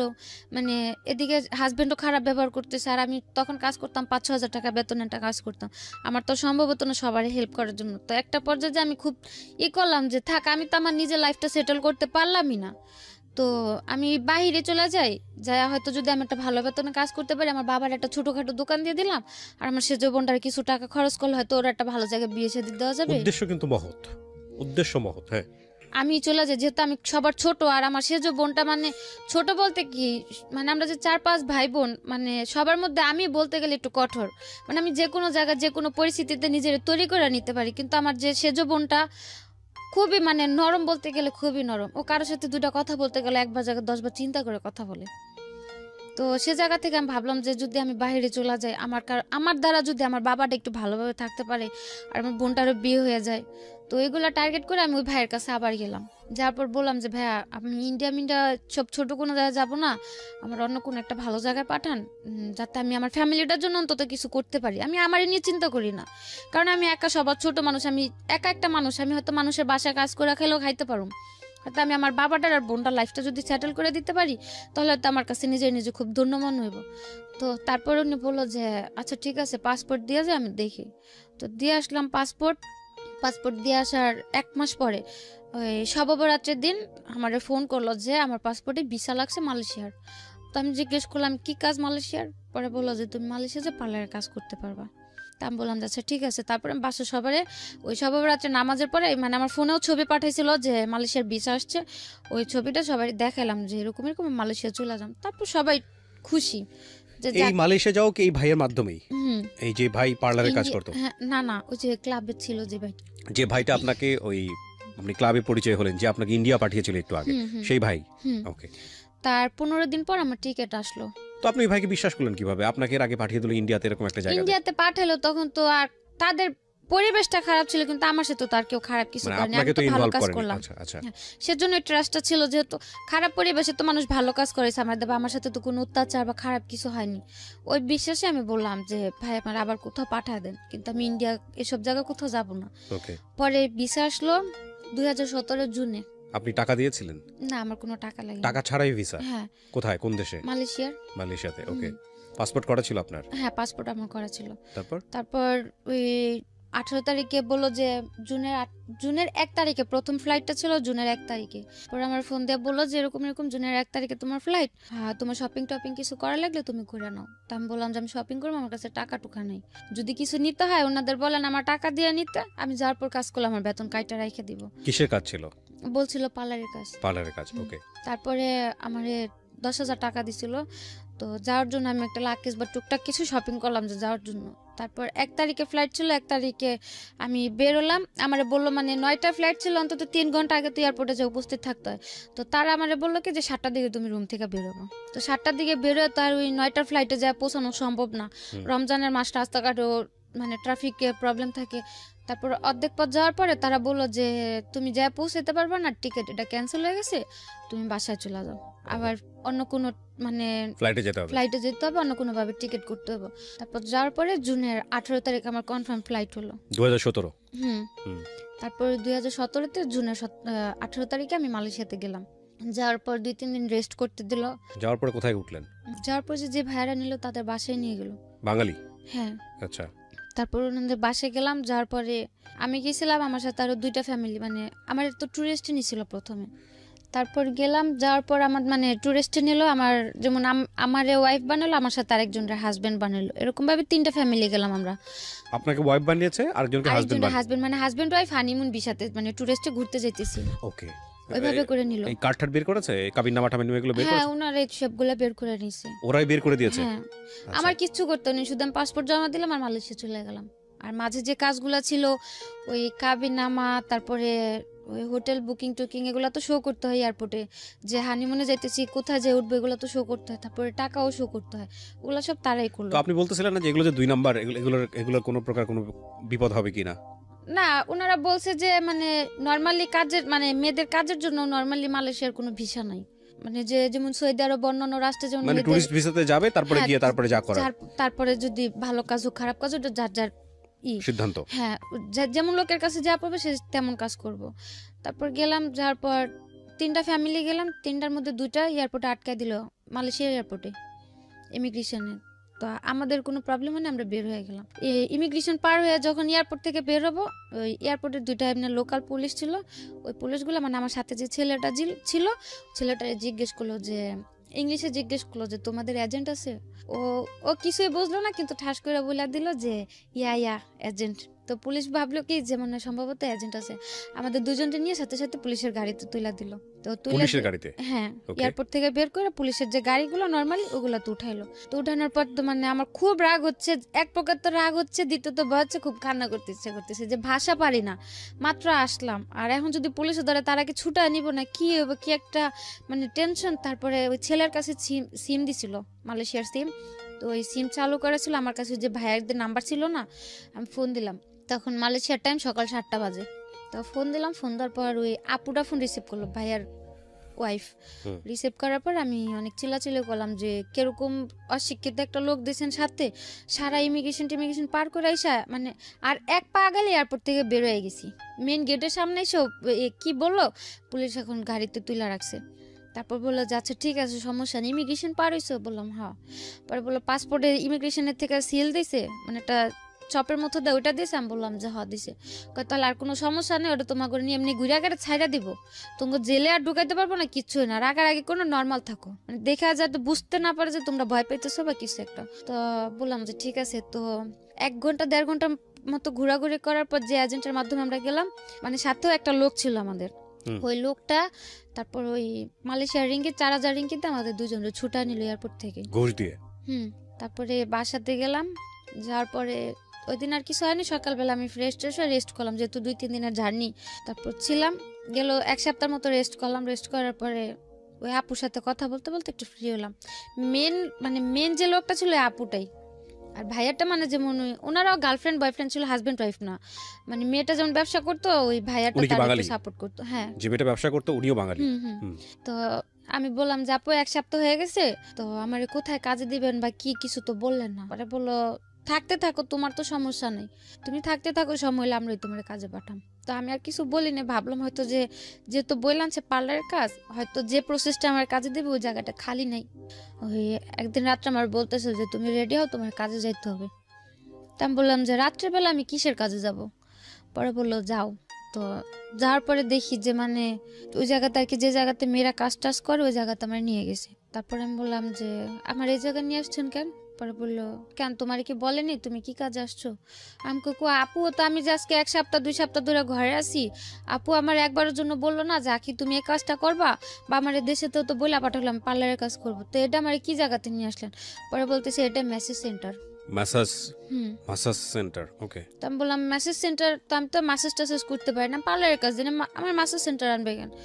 পরে বললো যে চুপচাপ থাকো এই জায়গাতে, অন্তত কোনো ক্যাচাল করো না, ভালো হবে না। ও জায়গার বস টস গুলো ছিল চীনা, তা আমি বললাম কেন আমি এই জায়গাতে থাকুন, তা আমি চিল্লাচিল্লি করে উঠে নিলাম। আমার বললো যে দেখো বেশি চিল্লাচিল্লি বা বেশি জোর দেখো এই জায়গাতে তুমি বেশি কিছু করতে পারবা না। এছাড়া ওইদিকে যে মানে সব মেয়ে, তারপর যে কাস্টমার আসতো সবগুলো বাঙালি, সব বাঙালি। বাঙালি, নেপালি, পাকিস্তানি এগুলা হুম, ছিল। হুম। আবার ওই দেশের লোকজনও ছিল, মানে সব মিক্স করা, কোনো এক জাতির কিছু না। তারপর ওদিন রাত্রে আর মানে যেহেতু ওই জায়গাতে আমি কিছু করতে পারতেছি না, আমি আর কিছু বললাম না। পরে বাসা আসার পর খুব চিল্লাচিল্লি করলাম যে আমার যাতে এগুলা বলে নাই বা আমি এগুলো করুম না, আমার দেশে পাঠা দেন, আমি এগুলোর জন্য আসিনি, আমার বাড়ি পাঠা দেন। পরে বললো বাড়িতে টাকা দিতে বলতে তোরে দেশে পাঠা দিন। মানে এখন বলতেছে বাড়ি থেকে টাকা পাঠাও, হুম। তাহলে দেশে পাঠাই দিব। হুম। তো পরে আমি বললাম যে বাড়ি থেকে টাকা দিব, আমার তো বাড়িতে এরকম কোনো পরিস্থিতিও নাই, আমার বাবা চালায় রিক্সা, আর ভাইও তেমন একটা মানে ভালো পর্যায়ে নেই যে আমার কেউ 2-3 লাখ টাকা দিয়ে আমার এখান থেকে নিব। তারপর বললো তাহলে কথা বললো না, এ জায়গা যদি মাইরা ফেলায়ও দেই তাও মনে করে কেউ কোনোদিন খোঁজও নিতে পারবো না বা আমাদের কিচ্ছু হইব না, তার চাইতে ভালোভাবে কাজ করো, সেটাই তোমার জন্য ভালো হইব। দেখেছেন, যাওয়ার সময় নিয়ে গেছে জামাই আদরে এবং তারপরে বাধ্য করছে প্রস্টিটিউশনে। And the thing is that ওই সময়টা যদি ওখান থেকে চলে আসতে চায় তাহলে টাকা দিতে হবে, এবং কারণ তারা হচ্ছে টাকাটা ইনভেস্ট করেছে, তারা খুব ভালো করে মেয়েটার ব্যাকগ্রাউন্ডটা জানে যে মেয়েটাও ফিরে আসতে পারবে না। আমার এই অনুষ্ঠানটা একেবারে প্রান্তিক পর্যায় থেকে শুরু করে সারা বাংলাদেশের মানুষ এই অনুষ্ঠানটা দেখে। সো আমি মনে করি বিশেষ করে মেয়েরা যারা আছেন, যারা বিদেশে যান, এইভাবে যান, তারা আজকের এই অনুষ্ঠানটা অনেকবার দেখবেন, একবার দেখবেন না, অনেকবার দেখবেন, because the story just began. গল্পটা শুরু হয়েছে মাত্র। তারপর কি হলো? তারপর এগুলা বলার পরে মানে খুব কান্নাকাটি করলাম, মানে কি করলাম। তারপরে ওনারা বললো যে দেখো এখন কান্দাকাটি করে এদিকে নাটক করে লাভ হবে না, সুস্থ মতো কাজের জায়গা দিয়ে এলে কাজ করবা, কোনো রকম কোনো ফাজলামো বা কিছু করার চেষ্টা করবা না। তারপরে আমি বললাম যে দেখেন ভাই আপনাকে, আচ্ছা ঠিক আছে আমি কাজ করুম, আপনাদের কতদিন কাজ করে দিলে আপনাদের টাকা শোধ দেবো, আরে তাও আমার মানে কতদিন পর আমার বাড়ি পাঠা দিবেন। পরে বললো যদি কমও করো অন্তত 6 মাস করতে হবে। তারপরে মানে অনেকভাবে মানে ম্যানেজ করার চেষ্টা করছিলাম যে হয়তো আমার আরো অল্প কিছু দিনের মধ্যে যাতে পাঠায় দেয়। তো আর তখন তো আমি ওই জায়গায় কাজের বা টাকার হিসাবটাও বুঝতাম না। তারপর বললো যে এত টাকা, মানে এখন আমার খালি হিসাব দেখাইতেছে যে এই জায়গায় এত টাকা খরচ হয়েছে, ওটা খরচ হয়েছে, এগুলা দিতে হইব না, এগুলো তো তোমার বাপে দেয় না টাকাগুলা, আমাদের খরচ হয়েছে টাকাগুলো তো দিয়া যাইতে হইব। তারপর আর কিছু বললাম না, যেহেতু আমার আর করার মতো কোনো পথ নেই। আর কথা বলতে গেলেই বলে যে, আর নিজের চোখেও দেখতাম মানে মেয়েদের এত বাজে পরিমাণে মারধর করতো, মানে বলার বাইরে। ওইগুলা দেখলে যে কোনো মানে যারা ভয় পায় বা মারধর খায় অভ্যাস নেই, যে কোনো মেয়ে ওই ভয়তে আলা যা করতে বলবো তা করতে রাজি হবো। এই মারধর কি বাঙালিরাই করতো? হ্যাঁ, বাঙালিরাই, মানে যে যাদের কাছে যাইতো ওদের কাছে মানে ওরাই মারামারি করতো। আমি যে জায়গা ছিলাম ওই জায়গাতে তেমন করে মারামারি দেখি নাই আমি, কিন্তু যে জায়গায় কাজে দিছিল ওই জায়গাতে সকালে কাজে গেলে দেখতাম যে কোনো মেয়ে আসছে গাল কাইটে গেছে, চোখের দিক দিয়ে কালো হয়ে আছে, কারো খুচুন পোড়া দিয়ে লাগাই দিছে। কি মানে পোড়া? ওই যে রান্না করে খুন্তি আছে না, ওই খুন্তি দিয়ে? হ্যাঁ ওগুলা পুরে লাগাই দিছে, কারো মাইরা মাথা ফাটায় রাখছে। মানে ওইগুলা দেখলে আরো ভয় করতে যে বাসায় যা যদি আমি আরো মানে এগুলা নিয়ে চিল্লাচিল্লি করি, যদি আমারও এরকম মারে। আর আমি যে হালে আছি, আমি তো বাড়িতে ফোনটা যদি এগুলা বলি বা দেখে তো ডাইরেক্ট মানে মানে খুব খারাপ পর্যায়ে চলে যাবো, ওরা কিছু করতে পারবো না, বাড়িতে একটা টেনশন থাকবো। আর শুধু শুধু টেনশন দিতে তো লাভ নেই, এমন হতো আমি বললো টাকা দিয়ে আমার নিতে পারবো, তাহলে হয়তো আমি জানাইতাম। যেহেতু আমার কোনো দিকই নাই আর ওগুলো দেখে খুব ভয় করতো, এর জন্য মানে কারোর কিছু বলতাম না, আমি চুপচাপ কাজ করতাম। প্রথম মাস গেল, যাওয়ার পরে মানে কাজ করলে খুব আদর করতো, বা যদি বলতাম যে আপু খুব খারাপ লাগতেছে বা অসুস্থ, আমি কাজে যেতে পারবো না বা কাজ করার মতো পরিস্থিতিতে নাই, তাইলে মানে খুব বাজে ব্যবহার, চিল্লাচিল্লি, বাজে বাজে কথা। তো ওই সব ভয়তে কাজ হয়ে গেতাম না। আমার ব্যাগের মধ্যে সব সময় ব্যথার জ্বরের এই ওষুধগুলো সবসময় কিনা থাকতো। ইস, অন্তত পক্ষে প্রতিদিন কাজে যাওয়ার সময় একটা, মাঝে একটা, লাস্টে একটা, প্রতিদিন 3টা ব্যথার ওষুধ আর 3টা জ্বরের ওষুধ আমার ফিক্সড করা ছিল। তারপরে 1 মাস কাজ করলাম, কাজ করার পরে মানে তারা বাংলাদেশে যেরকম মানুষ ইয়াবা খায় না, ওই মালয়েশিয়াতে ইয়াবা না, কিন্তু ওই যে লবণের মতো কিছু একটা আছে মানে আইস, ওই ইয়াবার চেয়ে তো মারাত্মক। ওটা যদি একটানা কন্টিনিউ কেউ 6 থেকে 7 মাস মানে ওটা সেবন করে, মানে এতে 100% এতে মানে ওই লোকটা মানে পুরো মেন্টাল হয়ে যাবে। এগুলো খাওয়াতো? হ্যাঁ, ওইগুলো ওনারা খাইতো, মানে ওইগুলা খাইলে মানে প্রচুর পরিমাণে কাজ করা যেত। আচ্ছা। মানে কোনো ব্যথা বা কোনো খারাপ লাগা বা কোনো ফিল আসতো না, কিন্তু কাজ করা যেত প্রচুর পরিমাণে। সো আপনাকে এগুলো খাওয়াতে বাধ্য হ্যাঁ, করতো? তারপরে ওনারা বললো যে এটা খায়া দেখো, তোমার কাজ করতে সমস্যা হবে না, এটা ভালো এই সেই। তারপরে কিছু বললাম না, ওই জায়গার মেয়েরা মানে সবাই কম বেশি এগুলা, তারপর বিয়ার, মদ, সিগারেট এগুলো সবাই নর্মালি খুব করতো। তো এগুলাতে কিছু তো জড়িত ছিলাম না। তারপরে ওটা একদিন করলো, তারপরে ট্রাই করার পর দেখলাম যে হ্যাঁ, ওটা খায় তো কাজ করলে কোনো রকম কোনো রিয়াকশন হচ্ছে না শরীরে, বা মানে ওনাদের গালিও শুনতে হইতেছে না, আমার কাজ হইতেছে, আমি তো বাড়িই চলে যাম, আমি বেশি কাজ করতে পারলাম আর আরো জলদি দেশে পাঠিয়ে দিব।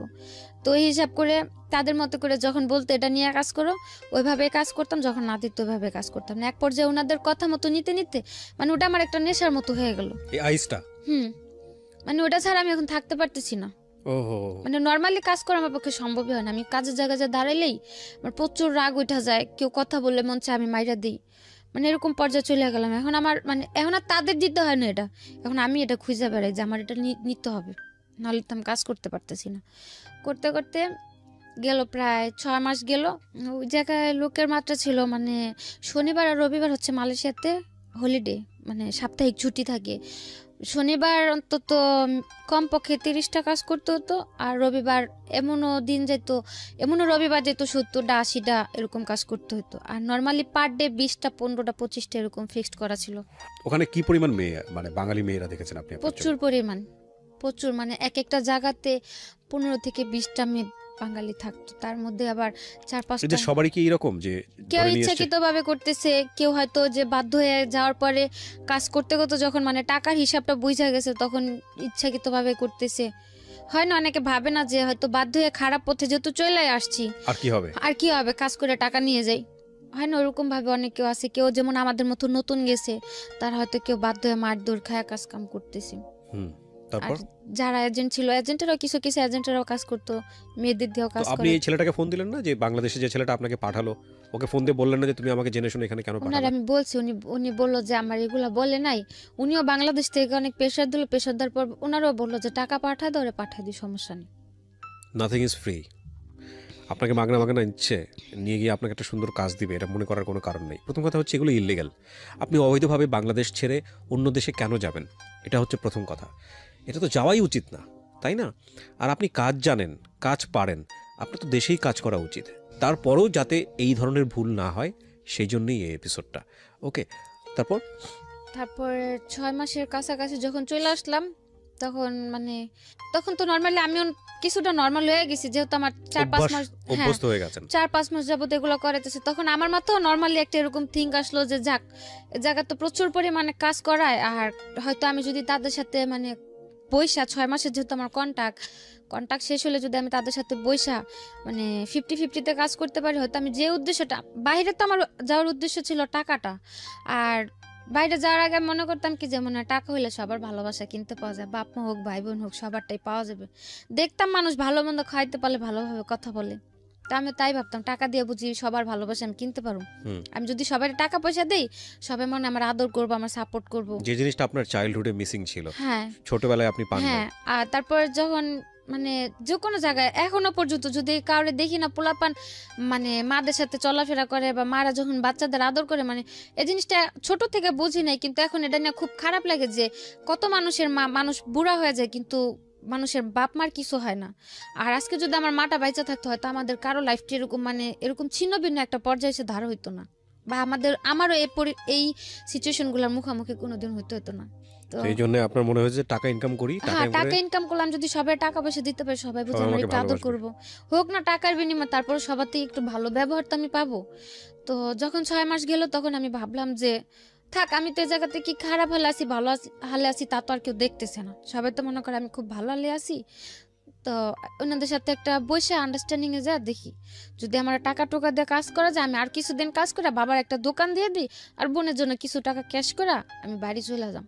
যেহেতু আমার যা হওয়া তা তো হয়েই গেছে, এখন আমি বাড়ি যদি শূন্য হাতে চলে যাই, হয়তো আমার কিছুদিন পরে আবার একটা স্টেপ নিতে হবে, বা দেশে এসে কম বেতনে কাজ করে আরো কথা শুনতে হবে যে 5-6 মাস বিদেশ থেকে আসলাম কি করলাম, মানে সব দিক দিয়ে চিন্তা ভাবনা করে আমি ওনাদের সাথে বসলাম। একদিন বসার পর বললাম যে আপনারা তো আমার 6 মাসের কন্ট্রাক্ট আনলেন, 6 মাস তো শেষ, তো আমি যদি এখন বাড়ি চলে যেতে চাই বাড়ি পাঠিয়ে দিবেন? পরে ওনারা বললো যে যদি চলে যেতে চাও পাঠিয়ে দেন, যদি থাকতে চাও থাকবা, আমাদের কোনো সমস্যা নেই। আর যেহেতু আমি ভয়েই কাজ করতাম ওনাদের, তারা আমার কোনো টর্চার করতে হয় না বা খারাপ কোনো ব্যবহার ওনার আমার প্রতি কখনো যায়নি, আর আমার খুব আদর করতে এই কারণে, মানে আমার যে জায়গায় কাজে দিছিল ওই জায়গায় কেউ বলতো না আমি যে বাঙালি, কালো হাতে সবাই মনে করতো কি ইন্ডিয়া। তো এই কারণে মানে প্রচুর কাজ হইতো, আর কাজের জায়গায় সবাই অনেক আদর করতো, বস টস যারা ছিল, এই কারণে আমার ওই এজেন্টগুলো আমার খুব আদর করতো। ওনারাও মানে ওই 6 মাস আমার সাথে ওরকম ভাবে ছিল যাতে আমি 6 মাস পর থাকতে রাজি হই। তারপরে ওনারা খুব আদর করতো, মানে ওনারা আমার এরকম ভাবে রাখছে বা বুঝাইছে যে তুমি যদি থাকো ভালোভাবে থাকবা, এটা সেটা, বা আমিও ছিলাম, দেখলাম তো ভালোই। তারপরে আমি আবার রাজি হলাম যে ঠিক আছে। আপনাদের যে এই ধরনের কাজের মধ্যে জড়িয়ে গেছেন বা করাচ্ছে সবাই, আপনাদের নিয়মিত মেডিকেল চেকআপটা করা হতো, ডাক্তারের চেকআপটা করা হতো? না করানো হতো না, ওদিকে ওরকম ভাবে কোনো কাজ করাতো না, যে মানে কোনো স্বাস্থ্য পরীক্ষা যেটাকে বলে, হ্যাঁ এগুলো করানো হতো না? না না, এগুলো তো এক ধরনের মানে মৃত্যুকূপ যেটাকে বলে। তো মানে কখনো ডাক্তারের কাছে চিকিৎসা করতে নিয়ে যেত না, কোনো প্রবলেম হলে ওগুলোর জন্য নিয়ে যেত। তারপর ওনার সাথে বসলাম, বসার পর আমি বললাম যে আমার যেহেতু কন্ট্যাক্ট শেষ, আর সো মিউচুয়ালি 50% বা এরকম কোনো কিছু। হ্যাঁ, তো আমি যদি এখন থাকতে চাই আমার কিভাবে রাখবেন? পরে বললো যদি থাকতে চাও বেতনে থাকতে চাও বেতনে থাকতে পারো, আর যদি 50-50-তে থাকো তাও থাকতে পারো, যদি যেহেতু কন্ট্যাক্ট শেষ। আমি ভাবলাম যে যদি আমি চাইলে পারতাম মানে ডাইরেক্টলি একা কাজ করতে, মানে আমি যা কাজ করতাম টাকাগুলো আমার থাকতো, যদি তাও আমি বলতাম রাজি হতো। যেহেতু কন্ট্যাক্ট শেষ, তাদের টাকা দুইটাই গেছে। তা আমি ভাবলাম যে ওই জায়গাতে তো কাজ করতাম, পুলিশের যে প্রবলেমগুলো হতো দেখতাম, তা আমি ভাবলাম যে আমি যদি একা কাজ করি, আমার তো পুলিশে যদি একটা প্রবলেম হয়েও যায় আমার তো কেউ সেফটি করবো না। আর দ্বিতীয় কথা হচ্ছে তাদের যদি আমি কিছু টাকা দিয়ে হাত করে রাখি, আমার যত বড় প্রবলেমই হোক, যেহেতু তারা ব্যবসা করে, তাদের সাথে ওরকম লোকেদের সাথে অবশ্যই হাত আছে, ওনারা আমার সাপোর্ট করব। তারপর আমি বললাম যে ওগুলা ভাইবা, আমি বললাম আমি 50-50-তে কাজ করুম, যদি আমার পুলিশ টুলিশ ধরে বা কিছু করে ওইগুলো আর সাপোর্ট দিতে হবে আপনাদের। পরে বললো যে ঠিক আছে, যদি পুলিশ ধরে নিয়ে যায় ছুটায় আনতে যা টাকা লাগবে তাও তুমি অর্ধেকটা দিবা, আমরা অর্ধেকটা দিন। তা আমি বললাম যাচ্ছে ঠিক আছে। তো ওইগুলো ওইভাবে কথা বলার পরে মানে কন্ট্যাক্ট শেষ হওয়ার পরে ও কন্ট্যাক্টের মধ্যে আমার আবার আরেক জায়গায় বিক্রি করে দিল। বিক্রি করলো কিভাবে? হ্যাঁ, ওই যে 6 মাসের কন্ট্যাক্ট ছিল না, ওনার আমার 1 মাস কাজ করাইলো। আর এগুলো তো পরে বুঝতে পারলাম যে কি পরিমাণে টাকা। 1 মাস না, একটা মেয়েরে দিয়ে যদি 15 থেকে 20 দিন কাজ করে কন্টিনিউ, ও একটা মেয়ের যাওয়া আসার যা খরচ যায় সম্পূর্ণ টাকা উঠা যায় 15 থেকে 20 দিনই। তো সে জায়গাতে আমার 1 মাস কাজ করালো। কাজ করানোর পরে তাদের তো যা খরচ উঠা গেল, এমনকি এক্সট্রা উঠলো। তার 1 মাস পর আমার যে 5 মাস ছিল কন্ট্যাক্টে, ওই 5 মাসের কন্ট্যাক্ট করে আরেকটা এজেন্টের কাছে বিক্রি করে দিল। এটা আপনি পরে বুঝেছেন নাকি তখনই বুঝেছেন? তখনই মানে বিক্রি করার সময় আমার বলেনি, যেদিন আমার নিয়ে যায় ওদিন বলছে যে তোমার যে বাকি 5 মাসের কন্ট্যাক্ট আছে তুমি ওদের কাছে থাকবা, কোনো ঝামেলা করবে না। 1 মাসে তারা আমার আর কি নরমাল করলো, আমার যেহেতু না জানা ছিল, মানে ইউজ টু করা জিনিসটাতে। হ্যাঁ আমার নরমাল করলো যে তো মানে হঠাৎ করে বিক্রি করে দিল, তো যদি আমি প্রবলেম করি ওনাদের উপর একটা প্রেশার আসবে, তো নরমাল করে তাদের কাছে দিল। যে আপুর ভাইয়ের কাছে বিক্রি করলো তাদের প্রথম মেয়ে ছিলাম আমি। মেয়ে বলতে মানে ওই ব্যবসা ওই মানে কাজের আমারে দিয়ে তারা বিজনেসটা স্টার্ট করতেছিল। ওকে, মানে তাদের আর কোনো মেয়ে ছিল না, আমারে দিয়ে তারা কি ব্যবসা লাইনটা ধরবে। তো ওই হিসেবে তারা আমার কখনো টর্চার করেনি যে এ কয়টা কাজ কেন, এই কেন সেই কেন। যেহেতু তারাও নতুন, বুঝতে পারতো না যে কতগুলা কাজ প্রেশার দিলে কতগুলা কাজ হয় বা কি করানো যায়, তারা তো বুঝতো না। ওই হিসেবে মানে ওনাদের কাছে থাকতে আমার কাজের পেরেশানিটা তো ছিল না, নর্মালি ছিলাম। তারপর আসার পরে আমি বললাম যে মাসে আমার কন্ট্যাক্ট শেষ, থাইকে গেলাম। থাকার পর 1 মাস আমি কাজ করলাম, মানে 1 মাস কাজ করার পর আমার মানে কাজ যে প্রতিদিন কাজ করতাম না, কাজের টাকাগুলো আমার হাতে দিয়ে দিত কাজের লাস্টে, ওগুলো বাসা হিসাব আর আমি তাদের কাছে জমা দিয়ে দিতাম মাস শেষে। যেমন তারা হিসাব করতো যে আমার 1 টাকার কাজ হয়েছে, 1 টাকা অর্ধেক অর্ধেক অর্ধেক তাদের অর্ধেক আমার, ওইভাবে হিসাব হইতো। তো 1 মাস কাজ করার পর দেখলাম যে না মোটামুটি ভালো টাকাই হচ্ছে। তারপরে রয়ে গেলাম কাজ করতে করতে। এর মধ্যে ওইখানে একটা ছেলের সাথে আমার একটা সম্পর্ক হয়। ছেলে বলতে যে মেয়ে বান্ধবী ছিল, বান্ধবীর ফ্রেন্ডের মোবাইলে আমার ছবিটা দেখে মানে মারাত্মক পরিমাণে পাগল, এরকম একটা অবস্থা। তারপর যেভাবে ও কথা বলতে বলতে হইলো ওর সাথে একটা সম্পর্ক। তারপর ওরে ওরে করে ওই এজেন্টের সাথে আমার প্রতিনিয়ত ঝগড়া হতো। ও ওকে, মানে ও বাঙালি ছিল, ছেলেটাও বাঙালি ছিল। এজেন্টের সঙ্গে ঝগড়া হতো মানে কি, ও চাইতো যে আপনি এই পেশা থেকে বের হয়ে আসেন। হ্যাঁ, ও বলতো তুমি দেশে চলে যাও, আমার বুঝাইতো কাজ কাম করার দরকার নেই, এটা সেটা। আর এজেন্টে হয় কি নর্মালি ওই জায়গাতে যে কোনো মেয়ে সব সম্পর্কে তো জড়াইলে, কোনো প্রেম প্রীতিতে জড়াইলে ওইখান থেকে পালা যায়। আর ওনারা আমার এতদিন রাখছিল, অন্তত আমার প্রতি তাদের এতটুকু বিশ্বাস ছিল আমি যাই করি না কেন পালায় কোথাও যাবো না। পালা যাওয়ার হলে আমি আরো আগে চলে যেতাম, যেহেতু 6-7 মাসে কোথাও যাই নাই, যাবো না। তাদের সাথে ঝগড়া এই কারণেই ওই ওর সাথে ফোনে টোনে কথা বলতাম বা দেখা করতাম, ওই দিকে মানে থিঙ্কিংটা থাকাতে আমার এদিকে কাজগুলো কম হইতো, যাতে তাদের প্রবলেম হইতো না। এই নিয়ে মানে খুব ভাবে চিল্লাচিল্লি ঝগড়াঝাটি চলতোই প্রতিনিয়ত, যে ওর সাথে কথা বলো না, এরকমটা হয় এই যুগে, এই জগতের মেয়েদের সাথে ছেলেরা রিলেশন করে টাকা টুকা খায়, তারপরে ছাইরা দেয়, কিন্তু এগুলোর কোনো ভবিষ্যৎ নাই। তুমি ওরা ছাইরা দাও। আর ওর সাথেও তেমন একটা সম্পর্কে জড়াইতে চাইতাম না, কারণ প্রথমে তো একটা ডস খাইলাম, আপন খালাতো ভাই, আর এ তো হচ্ছে খারাপ জায়গা থেকে পরিচয়, তো তেমন একটা কেয়ার করতাম না। কিন্তু ও আমার সবসময় বোঝাইতো যে আখি দেখো, মানুষ কিন্তু জীবনে একা কোনো পথে পাড়ি দিতে পারে না, মানুষের চল তুলে একটা মানুষের সাপোর্ট লাগে। মানে ওর সবচেয়ে একটা কথা আমার বেশি টাচ করে, ও আমারে বলে যে তোমার তো কেউই নেই, মা নাইকা বাপ থাইকাও নাই, ভাই বোনও তোমার দেখে না, নাহলে আমি তোমার সাপোর্ট হয়ে রইলাম। বাবা মা শিখাইছে ছোট থেকে যে একটা মানুষ যদি কোন একটা এতিমের সাপোর্ট করে তার নাকি অনেক সোয়াব হয়।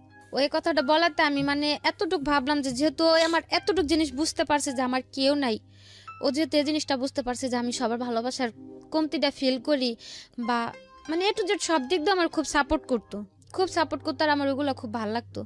তো যাক গেল, তার সাথে মানে তো ঝগড়াঝাটি করতে করতে 3 মাস সম্পর্ক চলার পরে তারপর 3 মাস চললো, 3 মাসের মধ্যে টুকটাক ঝগড়াঝাটি হলো।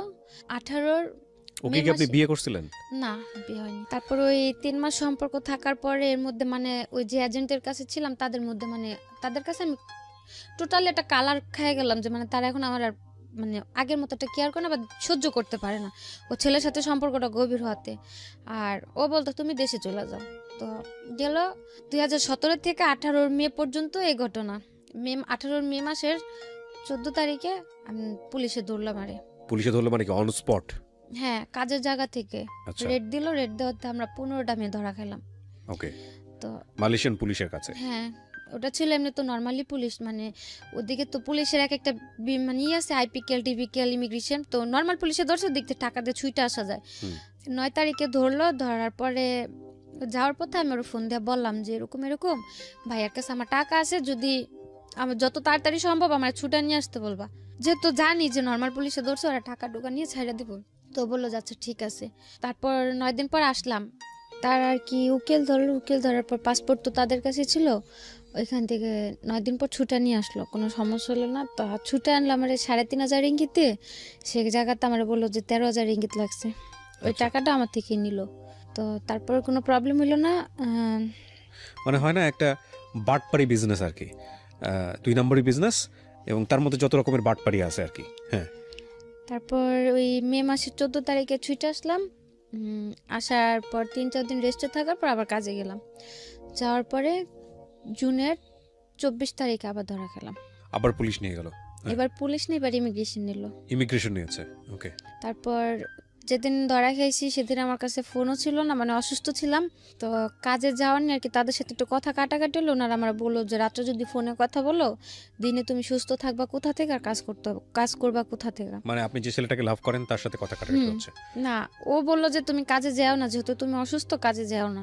জ্বর ছিল কিছুটা, আর আমি আমার এজেন্টদের বললাম, তখন তো 50-50, ইচ্ছা হলে কাজে যেতাম, ইচ্ছা হলে যেতাম না, কিছু বলতো না। তো আমি বললাম যে আমি আজকে কাজে যাব না, আর অসুস্থ থাকারই ছিল। ওই ঈদের 1 সপ্তাহ পরে ধরা খাইছি, তো যেমন ঈদ গেছে এই শুক্রবারে, আগামী শুক্রবারে ধরা খাইছি। ওই 7 দিন কাজের প্রচুর চাপ ছিল, তো দেখা যাচ্ছে ওই কারণে খুব অসুস্থ ছিলাম, আবার রাত্রে ঘুম কম, তোর সাথে কথা বলতাম। তো ধরা খেলাম ওই দিন, কথা কাটাকাটি হতে বাসাতে ফোন টোন কিছু নেই, রাগ করে আমি এমনি কাজে চলে গেলাম। কাজে গেলাম সন্ধ্যা 7টার দিকে, 9টার দিকে ইমিগ্রেশনের পুলিশ সব উপরে উঠে গেল, নিচে দরজা টরজা কাইটা। তারপর ধরলো, ভালো কথা, বসা রাখছে। তারপরে গাড়িতে উঠছে, মানে পুলিশ ধরছিল পরে, তো তাও ফোন করার একটা অপশন ছিল যে ফোন করে ভালো মন্দ বলতে পারছি। এখন ইমিগ্রেশন ধরলো, আমার সাথে তো একে ফোন ছিল না, আর দ্বিতীয়তে যাদের ফোন ছিল সবার ফোন নিয়ে নিছে, আর আমার কারো নাম্বারও মুখস্থ ছিল না, শুধু ওই ছেলের নাম্বারটা ছাড়া। তারপর ওই বাঙালি আরেকটা মেয়ে, মানে এক সিরিয়ালে 4টা কোম্পানিতে অপারেশন দিছে, 4টা কোম্পানির মধ্যে মানে আমরা 4টা না 5টা ছিলাম বাংলা মেয়ে। তো আমার যেখান থেকে ধরছে ওইখানে আমি ছিলাম, আর একটা মেয়ে ছিল। ওই মেয়ের ফোন নিয়ে নিছে, সাথের যে কোম্পানিটা ছিল ওই কোম্পানির একটা মেয়ের ফোন দিয়ে আমি ফোন করলাম ওই ছেলেরে, ফোন দিয়ে বললাম যে দেখো, আমার তো গতবার ছুটে আনছিল, পুলিশে ধরছিল, কিন্তু এবার তো ইমিগ্রেশনে ধরছে, আমার তো কোনোভাবে ছুটানো সম্ভব হবে না। তো আমার টাকা আছে, আমি যে ওই ঈদের 1 সপ্তাহ কাজ করছি বা পুরা মাস কাজ করছি, আমার পুরা মাসের টাকাটাই তাদের আছে। আমার বললো জরিমানা দিয়ে আমার দেশে পাঠা দিতে। যাতে অকারণে আমার কোনো জেলে পড়ে না থাকতে হয়। হুম। তো ও বললো যে আচ্ছা ঠিক আছে। মালয়েশিয়ার জেল সম্পর্কে জানতেন? না, ওখানে আগে শুনেছেন? কোনো আইডিয়াও ছিল না, বা ওরকম কারোর সাথে কথা হয়নি কথা যে হয়নি। আচ্ছা। জেলটা কিরকম। মানে আপনাদের সবাইকে বলছি যে মালয়েশিয়ার জেল জীবনটা কতটা ভয়ানক হতে পারে এটার উপর একটা এপিসোড আছে এই চ্যানেলে। এটা ইউটিউব জীবন গল্পের পার্ট নাম্বার 1। তাহলে বুঝবেন যে মালয়েশিয়ার জেল জীবনটা কতটা ভয়ানক। বলেন তারপর ওইখানে একটা মেয়ের ফোন ছিল, ওর ফোনটা দিয়ে আমি ফোন দিয়ে বললাম যে যেহেতু ইমিগ্রেশনে ধরছে আমার তো কোনোভাবে ছুটানো সম্ভব হইব না। আর প্রথমবার যখন ধরা খেলাম তখন যে 9 দিন ছিলাম ওদিকে তত একটা কষ্ট হয়নি। আর তার মধ্যে 2-3 দিনই ভাইয়ারা যা দেখা করছে, কারণ তখন তো আমার ছুটানোর জন্য ট্রাই করতেছিল, যা দেখা করে আসছে বা খাবার টাবার কিনে দিয়ে আসছে, সমস্যা হয়নি তত একটা। আর এমনিতে রাখছিল যেমন সেফটি রুমে ছিলাম, তো প্রবলেম হয়নি। আর জেলটা কি দেখিও নি তখন। তো বলার পর আর আমি বললাম যে যেভাবে সম্ভব হয় আমারে খুব শীঘ্র দেশে পাঠা দিতে বলবে। আমার যা টাকা আছে ওদের যথেষ্ট হবে আমার জরিপানাতে দেশে পাঠানোর জন্য, আমার যাতে জেলে না রাখি। আর পাসপোর্টটাও যেহেতু তাদের কাছে। তো বললো যে আচ্ছা ঠিক আছে, তুমি কোনো টেনশন করো না, কান্নাকাটি করো না, এদিক থেকে তাদের যতটুকু প্রেশার দেওয়ার বা যতটুকু কি করার আমি করুম, তুমি কোনো কান্নাকাটি করো না। আচ্ছা। গেল। তারপর 3 দিনের দিন যখন যাওয়ার পরে 3 দিনের দিন যখন স্টেটমেন্ট নিতে আনলো, তখন স্টেটমেন্ট দেওয়ার পর ওনারা আমার বললো যে তোমার পাসপোর্ট কার কাছে। আর পুলিশে ধরার পর যদি বলে যে এজেন্ট আছে বা কিছু, তাহলে হয়তো তার যেমন যদি আমি তখন বলতাম যে আমার এজেন্ট আছে, তাহলে হয়তো আমার এজেন্টটা খোঁজার জন্য আমার যে জায়গায় জেল হয়েছে 3 মাস, সে জায়গায় হয়তো 6 মাস 1 বছরও হইতে পারতো এজেন্টের খোঁজার জন্য। তো তারা যাওয়ার পরে শিখাই দিছিল যে যদি কোর্টে উঠায়, তাহলে যদি জিজ্ঞেস করে যে তোমার কি অপরাধ আছে নাকি, মানে মালয় ভাষাতে, তাহলে বলবা যে হ্যাঁ আমার অপরাধ আছে। যেহেতু আমি ট্যুরিস্টে ঢুকলাম, ভিসা তো 1 মাসে ছিল। তো কেস হইতো 2টা, একটা হচ্ছে কসং মানে ভিসা ছাড়া, আর একটা মাসাজ, 2টা কেস হইতো। তো বলছে যে কোর্ট উঠালে যদি জিজ্ঞেস করে যে তোমার দোষটা কি, তোমার কিনা স্বীকার করবা যে হ্যাঁ দোষটা আমার, তাহলে ওই কোর্টের থেকে শাস্তি মাফ করে দিব। আর যদি অস্বীকার করো, যতদিন স্বীকারোক্তি না দিবা অতদিন তুই তোমার কোর্ট উঠাইতে থাকবো, জেল দিতেই থাকবো।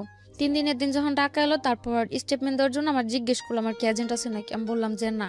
পরে বললো কিভাবে আসছি, বললাম মিথ্যা কথা যে এমনি এমনি একটা ফ্রেন্ডের মাধ্যমে আসছিলাম, তো আমার কোনো এজেন্ট নেই। তারপর জিজ্ঞেস করলো পাসপোর্ট কোথায়। আমি বললাম যে পাসপোর্ট আমার রুমে আছে। বললো যে যদি কারো ফোন দাও পাসপোর্ট দিয়ে যাবো। আমি বললাম হ্যাঁ। তারপরে আমি ওই ছেলের ফোন দিলাম, দিয়ে বললাম যে আমার এজেন্টের নাম্বারটা দাও। আমার কাছে তো ফোন নাই, কারণ নাম্বার নাই। ওরে বললাম যে ভাইয়ার নাম্বারটা দাও, এখান থেকে ফোন দিতে বলছে পাসপোর্টের জন্য। তারপর ওর নাম্বার দিল, নাম্বার দেওয়ার পর ভাইয়ারে ফোন দিলাম। ফোন দেওয়ার পরে বললাম যে ভাই এরকম এরকম, এখন আমার কি করবেন, আমার দেশে কয়দিনের মধ্যে পাঠাবেন। উনি আমার বললো তুমি টেনশন করো না, হয়তো 7-8 দিনের মধ্যে তোমার দেশে পাঠিয়ে দিব। তা আমি আর বেশি কিছু বললাম না, জোর খাটানো তার আমার ভিতরে তার জোর খাটানোর সুযোগ নেই, বা আমি তার ফোনও করতে পারব না। তা আমি আর কিছু বললাম না। ওদিকে স্টেটমেন্ট দেওয়ার পরে নিয়ে আসলো, আসার পরে 14 দিন পর আমাদের কোর্টে উঠাইলো। যে জায়গা বললো 9 দিনের মাথায় আমি দেশে চলে যাবো, জায়গায় 14 দিন হয়ে গেল, কোর্টে গেলাম। তো কোর্টে যাওয়ার দিন ভাবলাম হয়তো কোর্টে যায় ভাইয়াদের দেখা পাবো, তো তারা আসতে পারে কোর্টে, যেহেতু কোর্ট উঠাবো, দিক থেকে হয়তো কেস সেটেল করে দেশে পাঠিয়ে দেবে, না তো ছুটায় নিয়ে যাবো। তারপর 14 দিন পর কোর্টে উঠালো, কেউ আসে নাই ওই জায়গাতে। আর আমার ফোন ছিল না, আমি কারো ফোনও দিতে পারিনি। 14 দিন পরে কোর্টে উঠানোর পরে কোর্টের থেকে রায় দিল যে আরো 14 দিন থাকতে হবে, 14 দিন আরো 14 দিন পর আমাদের রায় দেবে। তারপরে গেলাম, আবার 14 দিন থাকলাম। ওই 14 দিন থাকার মধ্যে যে জায়গাতে ছিলাম, ওই জায়গাতে মানে অনেকের যেমন জেল হয়ে গেছে, কেউ টিকেটের জন্য বসে আছে, ক্যাম্পে ছিলাম, মানে মেন জেলে তখন নেয়নি, ক্যাম্পে রাখা হয়েছিল। তারপর ওই ক্যাম্পের অনেকে যারা বাড়ি চলে গেত তাদের কাছে আমি ছেলের নাম্বারটা লিখে দিতাম, জ্বরে ফোন দিয়ে বললেন যে আমার এই তারিখে কোর্টে উঠাইবো, জানি ওরা কেউ আসে। তো ওই ইন্দোনেশিয়া মেরে দিতাম, বাংলা মানে যখন যে যাইতো তার কাছে আমি নাম্বার দিয়ে দিতাম, যাতে একটু ফোন দিয়ে জানা দেয় যে আমি এ তারিখে কোর্ট উঠুম, ওই কোর্টে আমি উঠাইবো, কোর্টের নামটাম বলে দিতাম। তারপরে গেল 28 দিন পরে কোর্ট উঠলাম, ওই দিনও কেউ নাই। 28 দিন পর আমাদের কোর্টের থেকে রায় দিল 2 মাস করে জেল। আর 2 মাস করে জেল বলতে মালয়েশিয়াতে জেল হয় 21 দিনের, মানে 21 দিনে 1 মাস ধরা হয়। তো 21 দিন 2 মাসের জেল হলো, সে জায়গাতে 28 দিন তো আমাদের এমনি চলে গেল কোর্টের জন্য। 28 দিন কাইটা হাতে ছিল 13 দিন। ওই 13 দিন আমাদের আর কি মেন যে জেল, ওই জেলে পিঞ্জারাতে পাঠানো হলো। ওদিকে গেলাম, কোর্টের থেকে বের হওয়ার পরে মানে আমার কাছে ছিল 40 টাকা। জেলের অভিজ্ঞতা শুনতে চাই, জেলে কেমন লাগতেছিল?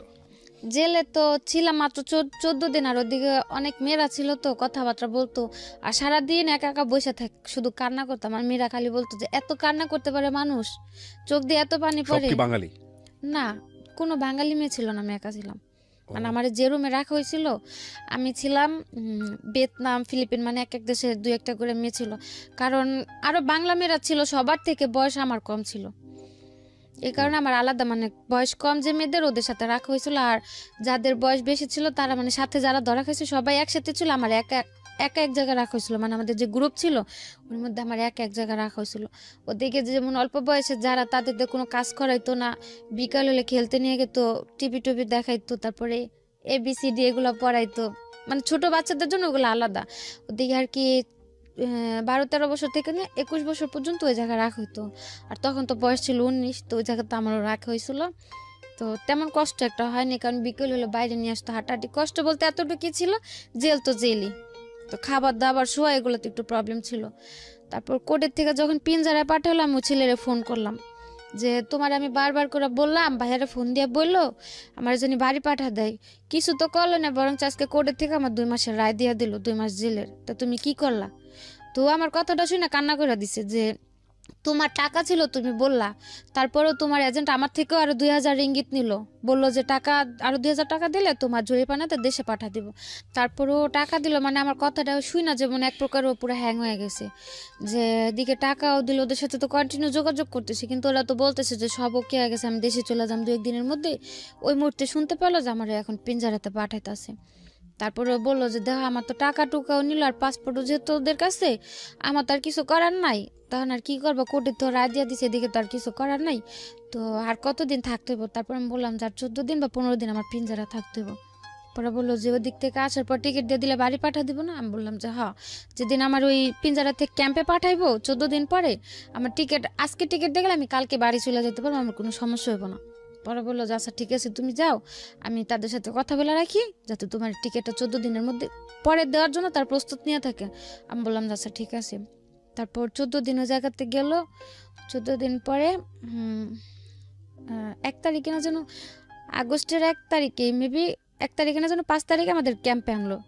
ক্যাম্পে আনার পরে আমি ওর ফোন দিলাম, ক্যাম্প যেদিনকে পিঞ্জারা থেকে ক্যাম্পে আনলো ওই দিন রাস্তা থেকে আমি ওর ফোন দিলাম, ফোন দিয়া গাড়িতে অন্য মানুষের ফোন দিয়ে আপনি ফোন কি ওরে দিলাম। ভালোবাসতেন? হুম, আচ্ছা, ওকে। মানে আমার খুব কেয়ার করতো, একটু যে মানে যত প্রবলেম, বাড়ির প্রবলেম হোক বা আমার প্রবলেম হোক, সবকিছু তো খুব সাপোর্ট করতো। এর সাথে পরিচয় আপনার এই ধরনের কাজ করতে গিয়ে? না, ওই কাজের জায়গা থেকে নয়, ওইদিকে আমার একটা বান্ধবী ছিল।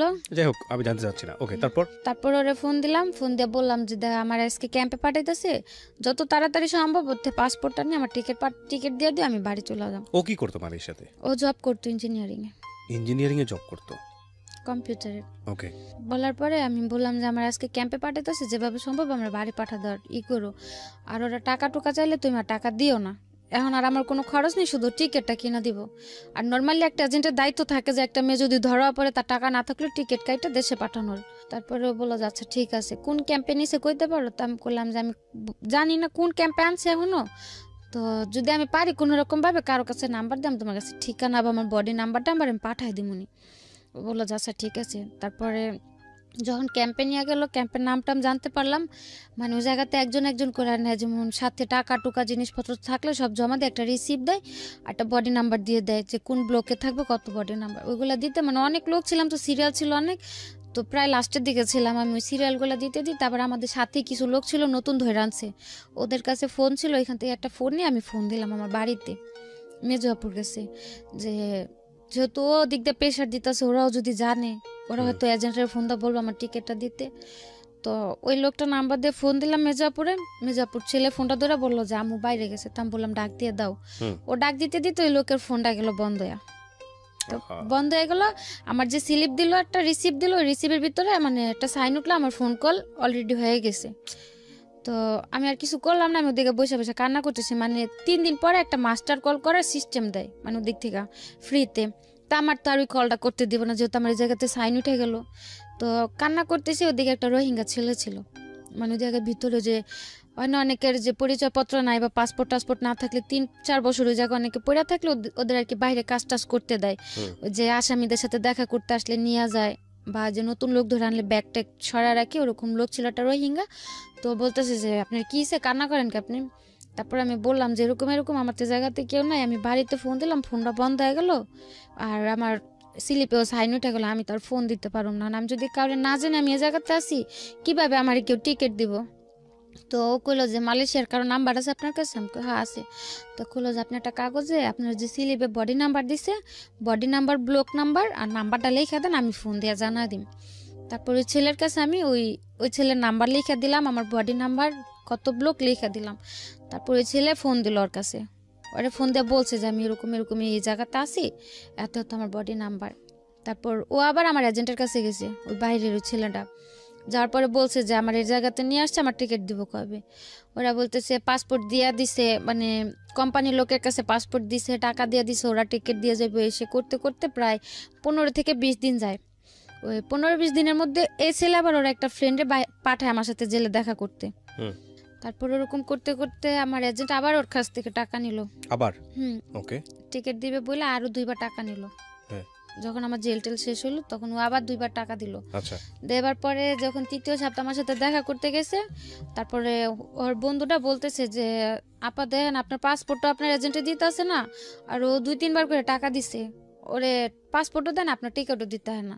ও এমনও বলছে যে ভাই টাকা খাইছেন ভালো করছেন, আর পাসপোর্টটা দিয়ে দেন, আর একটা টিকিট আমি কাইটা দিতেছি, আপনার টাকা টুকা দিতে হবে না, টাকা জানিছেন নিছেন, আর পাসপোর্টটা দিয়ে দেন। আর পাসপোর্টটা বারবার চাইতেছিল এই কারণেই যে মালয়েশিয়ার জেলে যদি ট্রাভেল পাসের ফর্ম কেউ ফিল আপ করে, অন্তত পক্ষে 7 থেকে 8 মাস ওই ট্রাভেল পাসের স্লিপের জন্য বসে থাকতে হয়। মানে বাংলাদেশ এম্বাসি হয়ে এখান থেকে একটা কাগজ যাবো, ওই কাগজটার জন্য 7 থেকে 8 মাস অপেক্ষা করতে হয় যাদের পাসপোর্ট নাই। আর যদি আমার পাসপোর্ট না দিত তাহলে হয়তো আমার আরও 7 থেকে 8 মাস জেলে থাকতে হতো। তার জন্য বারবার যাওয়ার কথা, টাকা খাইতেছে খাক, তো পাসপোর্টটা দিয়ে দেখ। আর এই চান্সে ও টাকা খাচ্ছে। আর তারপর 3বার 3য় সপ্তাহ যখন দেখা করতে যাওয়ার পর আমি কান্নাকাটি করে বলছি যে ঠিক আছে ওই বা কি করব, বারবার টাকা দিতেছে। আমি বলছি যে ওরা টাকা দিতে নিষেধ করেন, আমি ট্রাভেল পাসের ফর্ম ফিল আপ করে দিছি, যদি আমার ফর্ম আসে আমার দেখতে ফোন করতে দিব, ট্রাভেল পাস আসলে যে কাউরে ফোন দিয়ে বলো টিকিট দিয়ে যাওয়ার জন্য। তখন আমি ফোন দিয়ে বললো, ওরা এসে বললেন আমার টিকিট দিয়ে তার টাকা টুকা লাগবে না। তারপর ওই ছেলে মানে ওই কথা শোনার পরে যে পুলিশের কাছে একটা রিপোর্ট করলো যে এরকম এরকম আমি জেল আছে, আমার পাসপোর্ট আমার এজেন্টের কাছে, আমার টিকিট দিতেছে না। ওই জেলে পুলিশের থেকে ওই এজেন্টের কাছে একটা নোটিশ পাঠাইলো যে পাসপোর্টটা যাতে দিয়া দেয়। তারপরের সপ্তাহে যে আমার টিকিট দিয়ে আসলো, তারপরে দেশে আসলাম।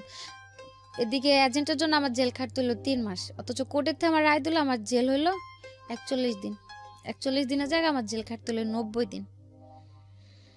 তারপরে আসলাম, আসার পরে ওই ছেলের সাথে যেহেতু সম্পর্কটা দেশে আসার পরেও ছিল, ওই সেপ্টেম্বরে দেশে আসলাম। ও বললো যে দেশেই থাকো, দেখি আমি যতটুকু পারি তোমার হেল্প করুন, টাকা টুকা যা লাগে।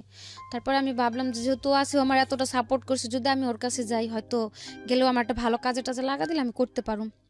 তো ওরে বললাম, বলার পর ও তত একটা মানে রায় দিল না। তারপর আমি গেলাম 2য় বার যে ইন্দোনেশিয়া দিয়ে। আপনি জেল থেকে ছাড়া পেয়ে বাংলাদেশে কিভাবে আসলেন ওইটা একটু আরেকবার বলেন। জেল থেকে ছাড়া পেলাম ওই যে আমার ওই যে পাসপোর্টটা ম্যানেজ করতে পারলো? ওই যে পুলিশের কাছে রিপোর্ট করলো, 2-3 বার টাকা দেওয়ার পর যখন পাসপোর্ট না দিল, ওই তখন পুলিশ পুলিশের বলল কাছে রিপোর্ট করলো। তারপর ওকে ধরলো রিপোর্ট পুলিশ। করার পরে ও নোটিশ পাঠালো আমার এজেন্টের কাছে যাতে আমার পাসপোর্টটা দিয়ে দেয়। আর এদিক দিয়ে যখন ওরা পাসপোর্ট দিতেছিল না, আমি যে ক্যাম্পে ছিলাম ওই ক্যাম্পের পুলিশের সাথে আমিও যোগাযোগ করছি। যখন মানে আমি তখন বাধ্য ছিলাম স্বীকারোক্তি দিতে যে আমার এজেন্ট আছে, আমার পাসপোর্ট দিতেছে না। আর তখন তো আমার কোনো সমস্যা নেই, আমার জেল টেল সব হয়ে গেছে, আর আমি দেশে যাব। তখন ওই জায়গার পুলিশদের সাথে আমিও কথা বললাম যে এরকম এরকম আমার এজেন্ট আছে, এজেন্ট আমার পাসপোর্টটা দিতেছেন। ওনার জিজ্ঞেস করলো যে এজেন্ট যে বাসা থাকে সে বাসা তুমি চেনো? বললাম যে হ্যাঁ। ওরা বললো যে 1 সপ্তাহ সময় দেখো, যেহেতু তোমার বাইরের থেকে লোক রিপোর্ট করছে, যদি ওরা পাসপোর্ট না দেয় তোমার আমাদের সাথে নেই, এখান থেকে তোমার এজেন্টের বাসা যাওয়াইব। আচ্ছা, হয়তো এখান থেকে পাসপোর্টটাও নেওয়াবো, সাথে ধরা হইব। তারপরে কিভাবে হলো? তারপর ওই যে রিপোর্ট করাতে পুলিশের থেকে নোটিশ দিল, নোটিশ দেওয়ার পর ওই লোক এসে আমার পাসপোর্ট আর টিকিট দিয়ে গেল। আচ্ছা, তারপর আপনি বাংলাদেশে আসলেন? হ্যাঁ, টিকিট দেওয়ার কত বছর পর বাংলাদেশে আসলেন?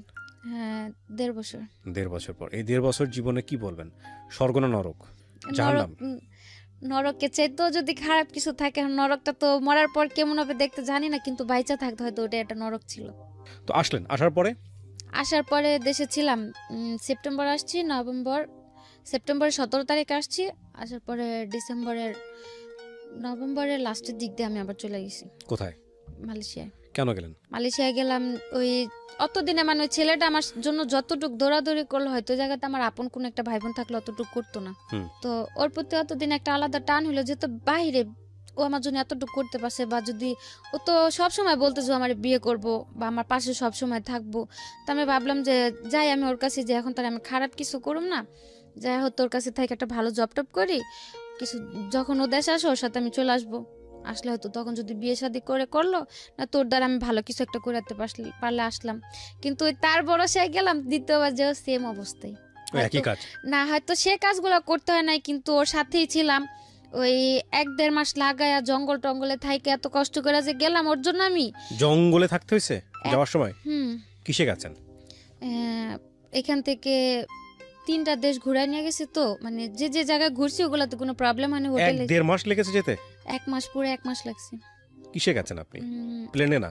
প্লেনে গেছি, এখান থেকে ইন্ডিয়ায় গেছি, ইন্ডিয়া থেকে বালিতে গেছি, বালি থেকে ইন্দোনেশিয়ায় গেছি, ইন্দোনেশিয়া থেকে মালয়েশিয়ার এয়ারপোর্টে গেছি। এয়ারপোর্টে মানে যে কিরকম মানে একটা বিমান ভাইঙ্গা যেভাবে যায় না অনেক দেশে ডাইরেক্ট না গেলে বিমান ভাইঙ্গা বন জঙ্গলের কথা কেন আসতেছিল?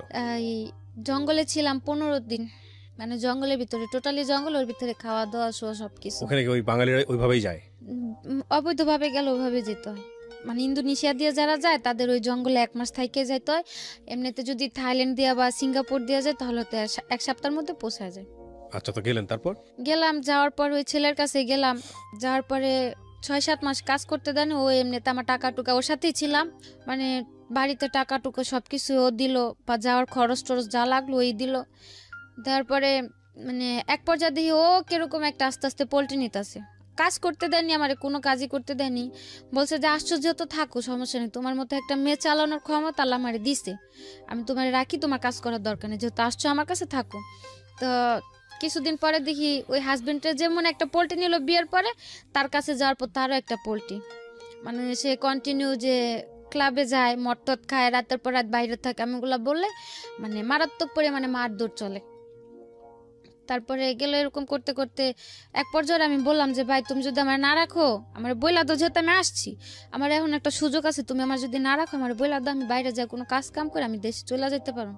আর অতদিন লাস্টের দিক দিয়ে আমি একটা কোম্পানিতে কাজে লাগছিলাম ক্লিনারের, তো তখনও বললাম যে দেখো আমি একটা ভালো বেতনে কাজ করতেছি, ভালো একটা কাজ পাইছি, তুমি যদি আমার ছাইরা দাও আমি কাজ কাম করে। ওই কি বিয়ে করেছিলেন আপনি? না না, ওকে। ওদিকে বিয়ে করার সিস্টেম ছিল না, বিয়ে করলে কি যে হুজুর ডাক দেয় না, এমনিতে ঘরে বিয়ে করে ওইগুলো। তা আমার আর ওর উদ্দেশ্য ছিল, আমারই মেন উদ্দেশ্যটা ছিল যে আমি এখন এরকম একটা বিয়ে করুম, দেশে যাবার পরে বিয়ে তো আমার কোনো প্রুফও থাকবো না বা কোনো প্রমাণও থাকবো না, তো তার চেয়ে না করেই থাকি। যদি বিয়ে থাকে দেশে যে হয়তো পোক্তভাবে করলে করবো, না করলে করার প্রয়োজন নেই। শুধু শুধু যে আল্লাহরে সাক্ষী রেখে বিয়ে করুম, এটা নিয়ে হয়তো একটা আল্লাহর কাছে একটা গুনার কাজ হবে, বা ওর কাছে আমি দাবি নিয়ে দাঁড়াইতে পারবো না। এর জন্য আর কেউ ওই জায়গাতে করা হয় না। আর ওই জায়গাতে বাঙালিদের যাদের ভিসা টিসা নাই, ওই কাগজ টাগজ করে বিয়ে করার কোনো সিস্টেম নেই। তারপরে ওরে বারবার বলতাম যে যদি তুমি আমার ছাইরা দাও তা আমি কাজ কাম করি। ও বলতো যে না, আমি কি তোমার আনছি ছাড়ার জন্য, আমি তোমার ছাড়ুন কেন। এরকম করতে করতে ওর সাথে রইলাম 1 বছরের মতো। লাস্ট 3 মাস কাজ করলাম, দেশে আসুম ওই ট্রাভেল পাস চালু করলো, যারা অবৈধ আছে তারা মানে আত্মসমর্পণ করে দেশে চলে যেতে পারবো। তো ও বললো যে দেখো এভাবে থাকলো তো দুজনের, ওরও ভিসা শেষ হয়ে গেছে লাস্টের দিকে, বললো যে তুমি চলে যাও, আমার তো কোম্পানি আছে, আমার কোম্পানিতে আমার ভিসা করে দিব, তুমি তেমনি একবার ব্ল্যাক লিস্ট করে গেছো দেশে। প্রথমবার যখন জেল খাইতে আসলাম আমার ব্ল্যাক লিস্ট দিয়ে দিল, আবার দ্বিতীয়বার অবৈধভাবে ঢুকলাম, আমি তো আর ভিসাও লাগাইতে পারুম না। তো বললো যে তুমি চলে যাও, আমি থাকি, ঠিক আমি ভিসা টিসা করে আমি ভিসা লাগলে দেশে আসুন না, ইনশাল্লাহ বিয়ে টেজা করার করুন। তা আমি বললাম যে না, আমি তোমার রেখে দেশে যাম না, আমি থাকতেই তুমি এত নাটক করে আমি চলে গেলে তো তখন তুমি পুরাই পল্টি নিবা, যেহেতু তুমি আমার বিয়ে করবো আমি তোমার সাথেই থাকি, সমস্যা নেই।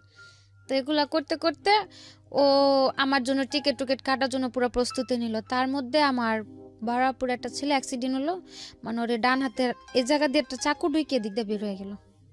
আমার কাছে এমনিতে টাকা নেই, আমি দেশে আসার প্রস্তুতি নিতেছি, তার মধ্যে ওর ওই জায়গাতে অপারেশন করতে অনেক টাকা দিতে হলো আমার বাইরে থেকেই। ও তখন দেশে আসবো না, রাজি হলো দেশে আসার জন্য ছেলেটাও আমার সাথে। তারপরে আমি বলছি যে তুমি আমার টিকিট কাটবা, এত কিছু করবা, কোনো লাভ হইব না, যদি তুমি না যাও যেদিনকার ফ্লাইট থাকবো দিন আমি পলায় যাম, দেখবা 3-4 দিন পর আবার পড়ছি। কিন্তু আমি তোমার রেখে দেশে যাব না। তারপর এক পর্যায়ে যে ওর বাবা ফোন দিয়ে বললো যে দেশে নাকি ওর একটা চাকরি হয়েছে, ওরে দেশে চলে আসতে। তারপর ও রাজি হলো আসার জন্য। একসাথে টিকিট পাইলো না, আমারটা ডিসেম্বর 14 তারিখে করলো, ওটা 17 তারিখে করলো। আসার সময় বারবার করে বললো যে তুমি যাও, তুমি কোনো টেনশন করো না, আমি তা আসি দেশে, যে আমি তোমার লগে কোনো পোল্টি নিব না, তুমি চলো, আমিও তো দেশে আইতেছি। আসার পর আল্লাহ বিয়ে শাদী যা করার করুমনি। আসলাম দেশে, আসার পর 15-20 দিন ভালোই ছিল। এখন পুরাই পোল্টি, পুরা পোল্ট্রি বলতে মানে মানুষ অত বড় পোল্ট্রি নিতে পারে না দেখলে হয়তো জানতাম না। সো আপনি আবার যাবেন না মালয়েশিয়াতে? না, আর যাও কার কাছে, আর যাওয়ার কোনো প্রয়োজন নেই। প্রথমে তো গেলাম ফ্যামিলির দিক দিয়ে চিন্তা করা, বা প্রথম গেছে ফ্যামিলি দিক দিয়ে চিন্তা করে, সেকেন্ড টাইম গেছে একজন মানুষকে ভালোবেসে। এখন কিভাবে চলতেছে আপনার? এখন ওই ছেলের সাথে কথা হয়, এমনিতে আমার টাকা টুকা লাগলে যদি আমি ফোন দিয়ে বলি, টাকা টুকা দেয়, কিন্তু কোনো কথা বলে না, যোগাযোগ করে না। এছাড়া আপনি কোনো কাজ কাম করেন? গত মাসে একটা চাকরিতে জয়েন করছি, তো করতেছি টুকটাক। কেন বললেন এই গল্পটা? আবার এই প্রশ্নটা করি। গল্পটা বলার উদ্দেশ্য এইটুকুই ছিল যে অনেক মেয়েরাই বাইরে যায়, যেহেতু আমি মালয়েশিয়াতে, অন্য অন্য দেশের গুলো তার আমি বলতে পারি না, বা আসার সময় এয়ারপোর্টেও দেখছি সৌদি থেকে অনেক মেয়েরা প্রায় 1-1.5 মেয়ে সিরিয়ালে দাঁড়ায় আছে। জিজ্ঞেস করলাম, মানে ওদের সাথে আমারও মনে করছিল আমি সৌদি থেকে আসছি। এবার আসার সময় আমি 2-3 ঘন্টা লেটে এয়ারপোর্টের থেকে বেরোলাম, ওই যে ওদের সাথে আমার সিরিয়ালে দাঁড় করা রাখলো। যখন দেখলাম যে সবগুলা লোক সৌদি আরবের, আমি একাই মালয়েশিয়ার, তখন আমি চিল্লাচিল্লি করাতে তারপর আমার বের করে দিল। 2-2.5 ঘন্টা যে দাঁড়াইছিলাম, মেয়েগুলা জিজ্ঞেস করলাম যে আপনারা কি জনের দিকে দাঁড়াচ্ছেন, সবগুলা জেল খেটে আসছে। 1-150 মেয়ে হবে, কমপক্ষে 3 থেকে 400 পুরুষ হবে। 2টা সিরিয়ালে, মানে এয়ারপোর্টের ভিতরটা পুরো ভরা ওই মেয়ে লোকগুলা দিয়ে। এছাড়া সাথে যেসব লোক সব বের হয়ে গেছে। তো তাদের মধ্যে দাঁড়া থাকার পর জিজ্ঞেস করলাম, মেয়েগুলা বললো যে দেখেন এরকম এরকম আইনা কাজের নিচে নেওয়ার পরে এখন যে বাড়িতে কাজ করি তারাও নির্যাতন করে, বাইরে থেকে লোকেরাও এসে নির্যাতন করে, লাস্টে টিকতে না পেরে পুলিশের কাছে যে আত্মসমর্পণ করছি, এই জেল খাটটা এখন দেশে আসছে আমরা সবাই। কি একটা ইমেজ দাঁড়ায় দেখেন। এটা তো আমার এইখানে, এটা কিন্তু আমার এখানে এপিসোডটা ফার্স্ট টাইম না, বাংলাদেশের বিভিন্ন মিডিয়াতে, টেলিভিশন চ্যানেলে এই নিউজগুলো আসে, হরহামেশাই আসে। ইমেজটা কি দাঁড়ায় দেখেন। প্রথমত আমাদের সামাজিকতার জায়গাটা থেকে এই ধরনের মেয়েরা যখন দেশে ফিরে আসে খুব একটা ভালো চোখে দেখা হয় না, এবং ওখানে যে যাবে গিয়েও একটা ট্র্যাপের মধ্যে পড়ে যায়, বের হতে পারে না। মানে একটু ভালো থাকার জন্য কি ভয়ঙ্কর রকমের যুদ্ধ। আর আপনি আজকে যেভাবে সাফারার, এটার জন্য তো আপনি নিজেও দায়ী। হ্যাঁ, আপনার বয়স একটা ফ্যাক্ট ছিল যে ওই বয়সে আপনি বুঝেন নাই, কিন্তু আমি নিশ্চিত যে যারা অনেক বয়স্ক, যারা হয়তো 18 বছর পার করে ওই দেশে গেছে, তারা অনেক বুঝে শুনেই গেছে, তাদের জন্য আজকের এপিসোডটা কাজে লাগবে। তো আপনি নিশ্চয়ই ভুল করেছিলেন, কারণ 15-16 বছর বয়সেও যদি আপনি গেছেন, 18 বছরের আগে তো গেছেন আপনি দেশের বাইরে।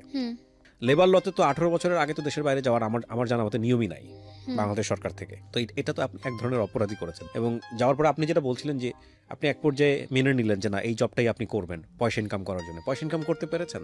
ওই যে সব জেলে পুলিশের কাছে গেছে। হ্যাঁ।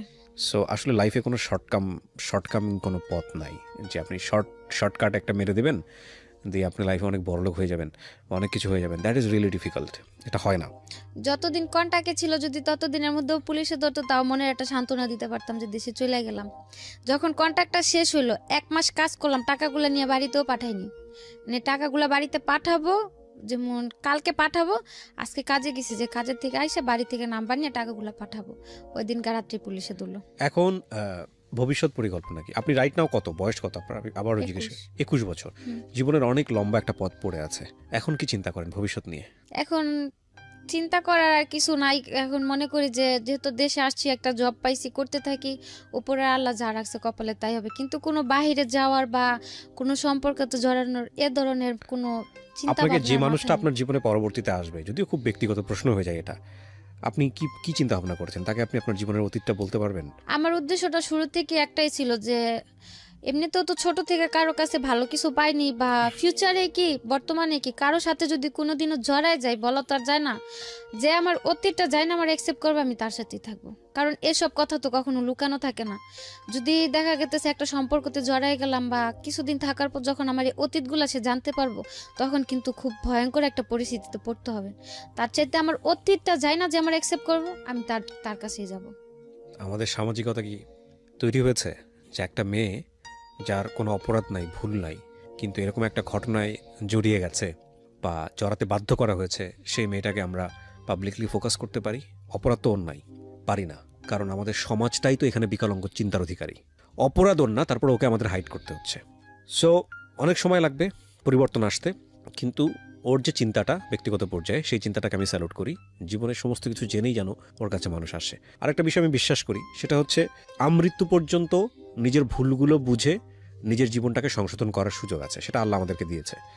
সো সেই জায়গাটা থেকে আপনি যদি ব্যক্তিগতভাবে মনে করেন যে যে ভুলগুলো হয়ে গেছে আমার অপ্রাপ্ত বয়স থাকা অবস্থায়, সেগুলো যেন আপনি নিজেও রেসপন্সিবল ছিলেন না, উদ্দেশ্য ছিল মহৎ কিন্তু আপনি ট্র্যাপে পড়ে গেলেন, সেটার জন্য আল্লাহ আপনাকে একটা ভালো দিক নির্দেশনা দিক, আপনাকে ভালো পথে পরিচালিত করুক, সেটা একটা বিষয়। আরেকটা হচ্ছে যারা আজকে আপনার এই গল্পটা শুনলো, আমি নিশ্চিত যে এই গল্পটা শোনার পরে কোনো বাবা মাই তার সন্তানকে অবৈধ পথে বিদেশে পাড়ি এই জমানোর যে কথা বলবেন না। একবার 2বার 3-4বার বাইরে গেলাম, কখনো মানে ফ্যামিলি থেকে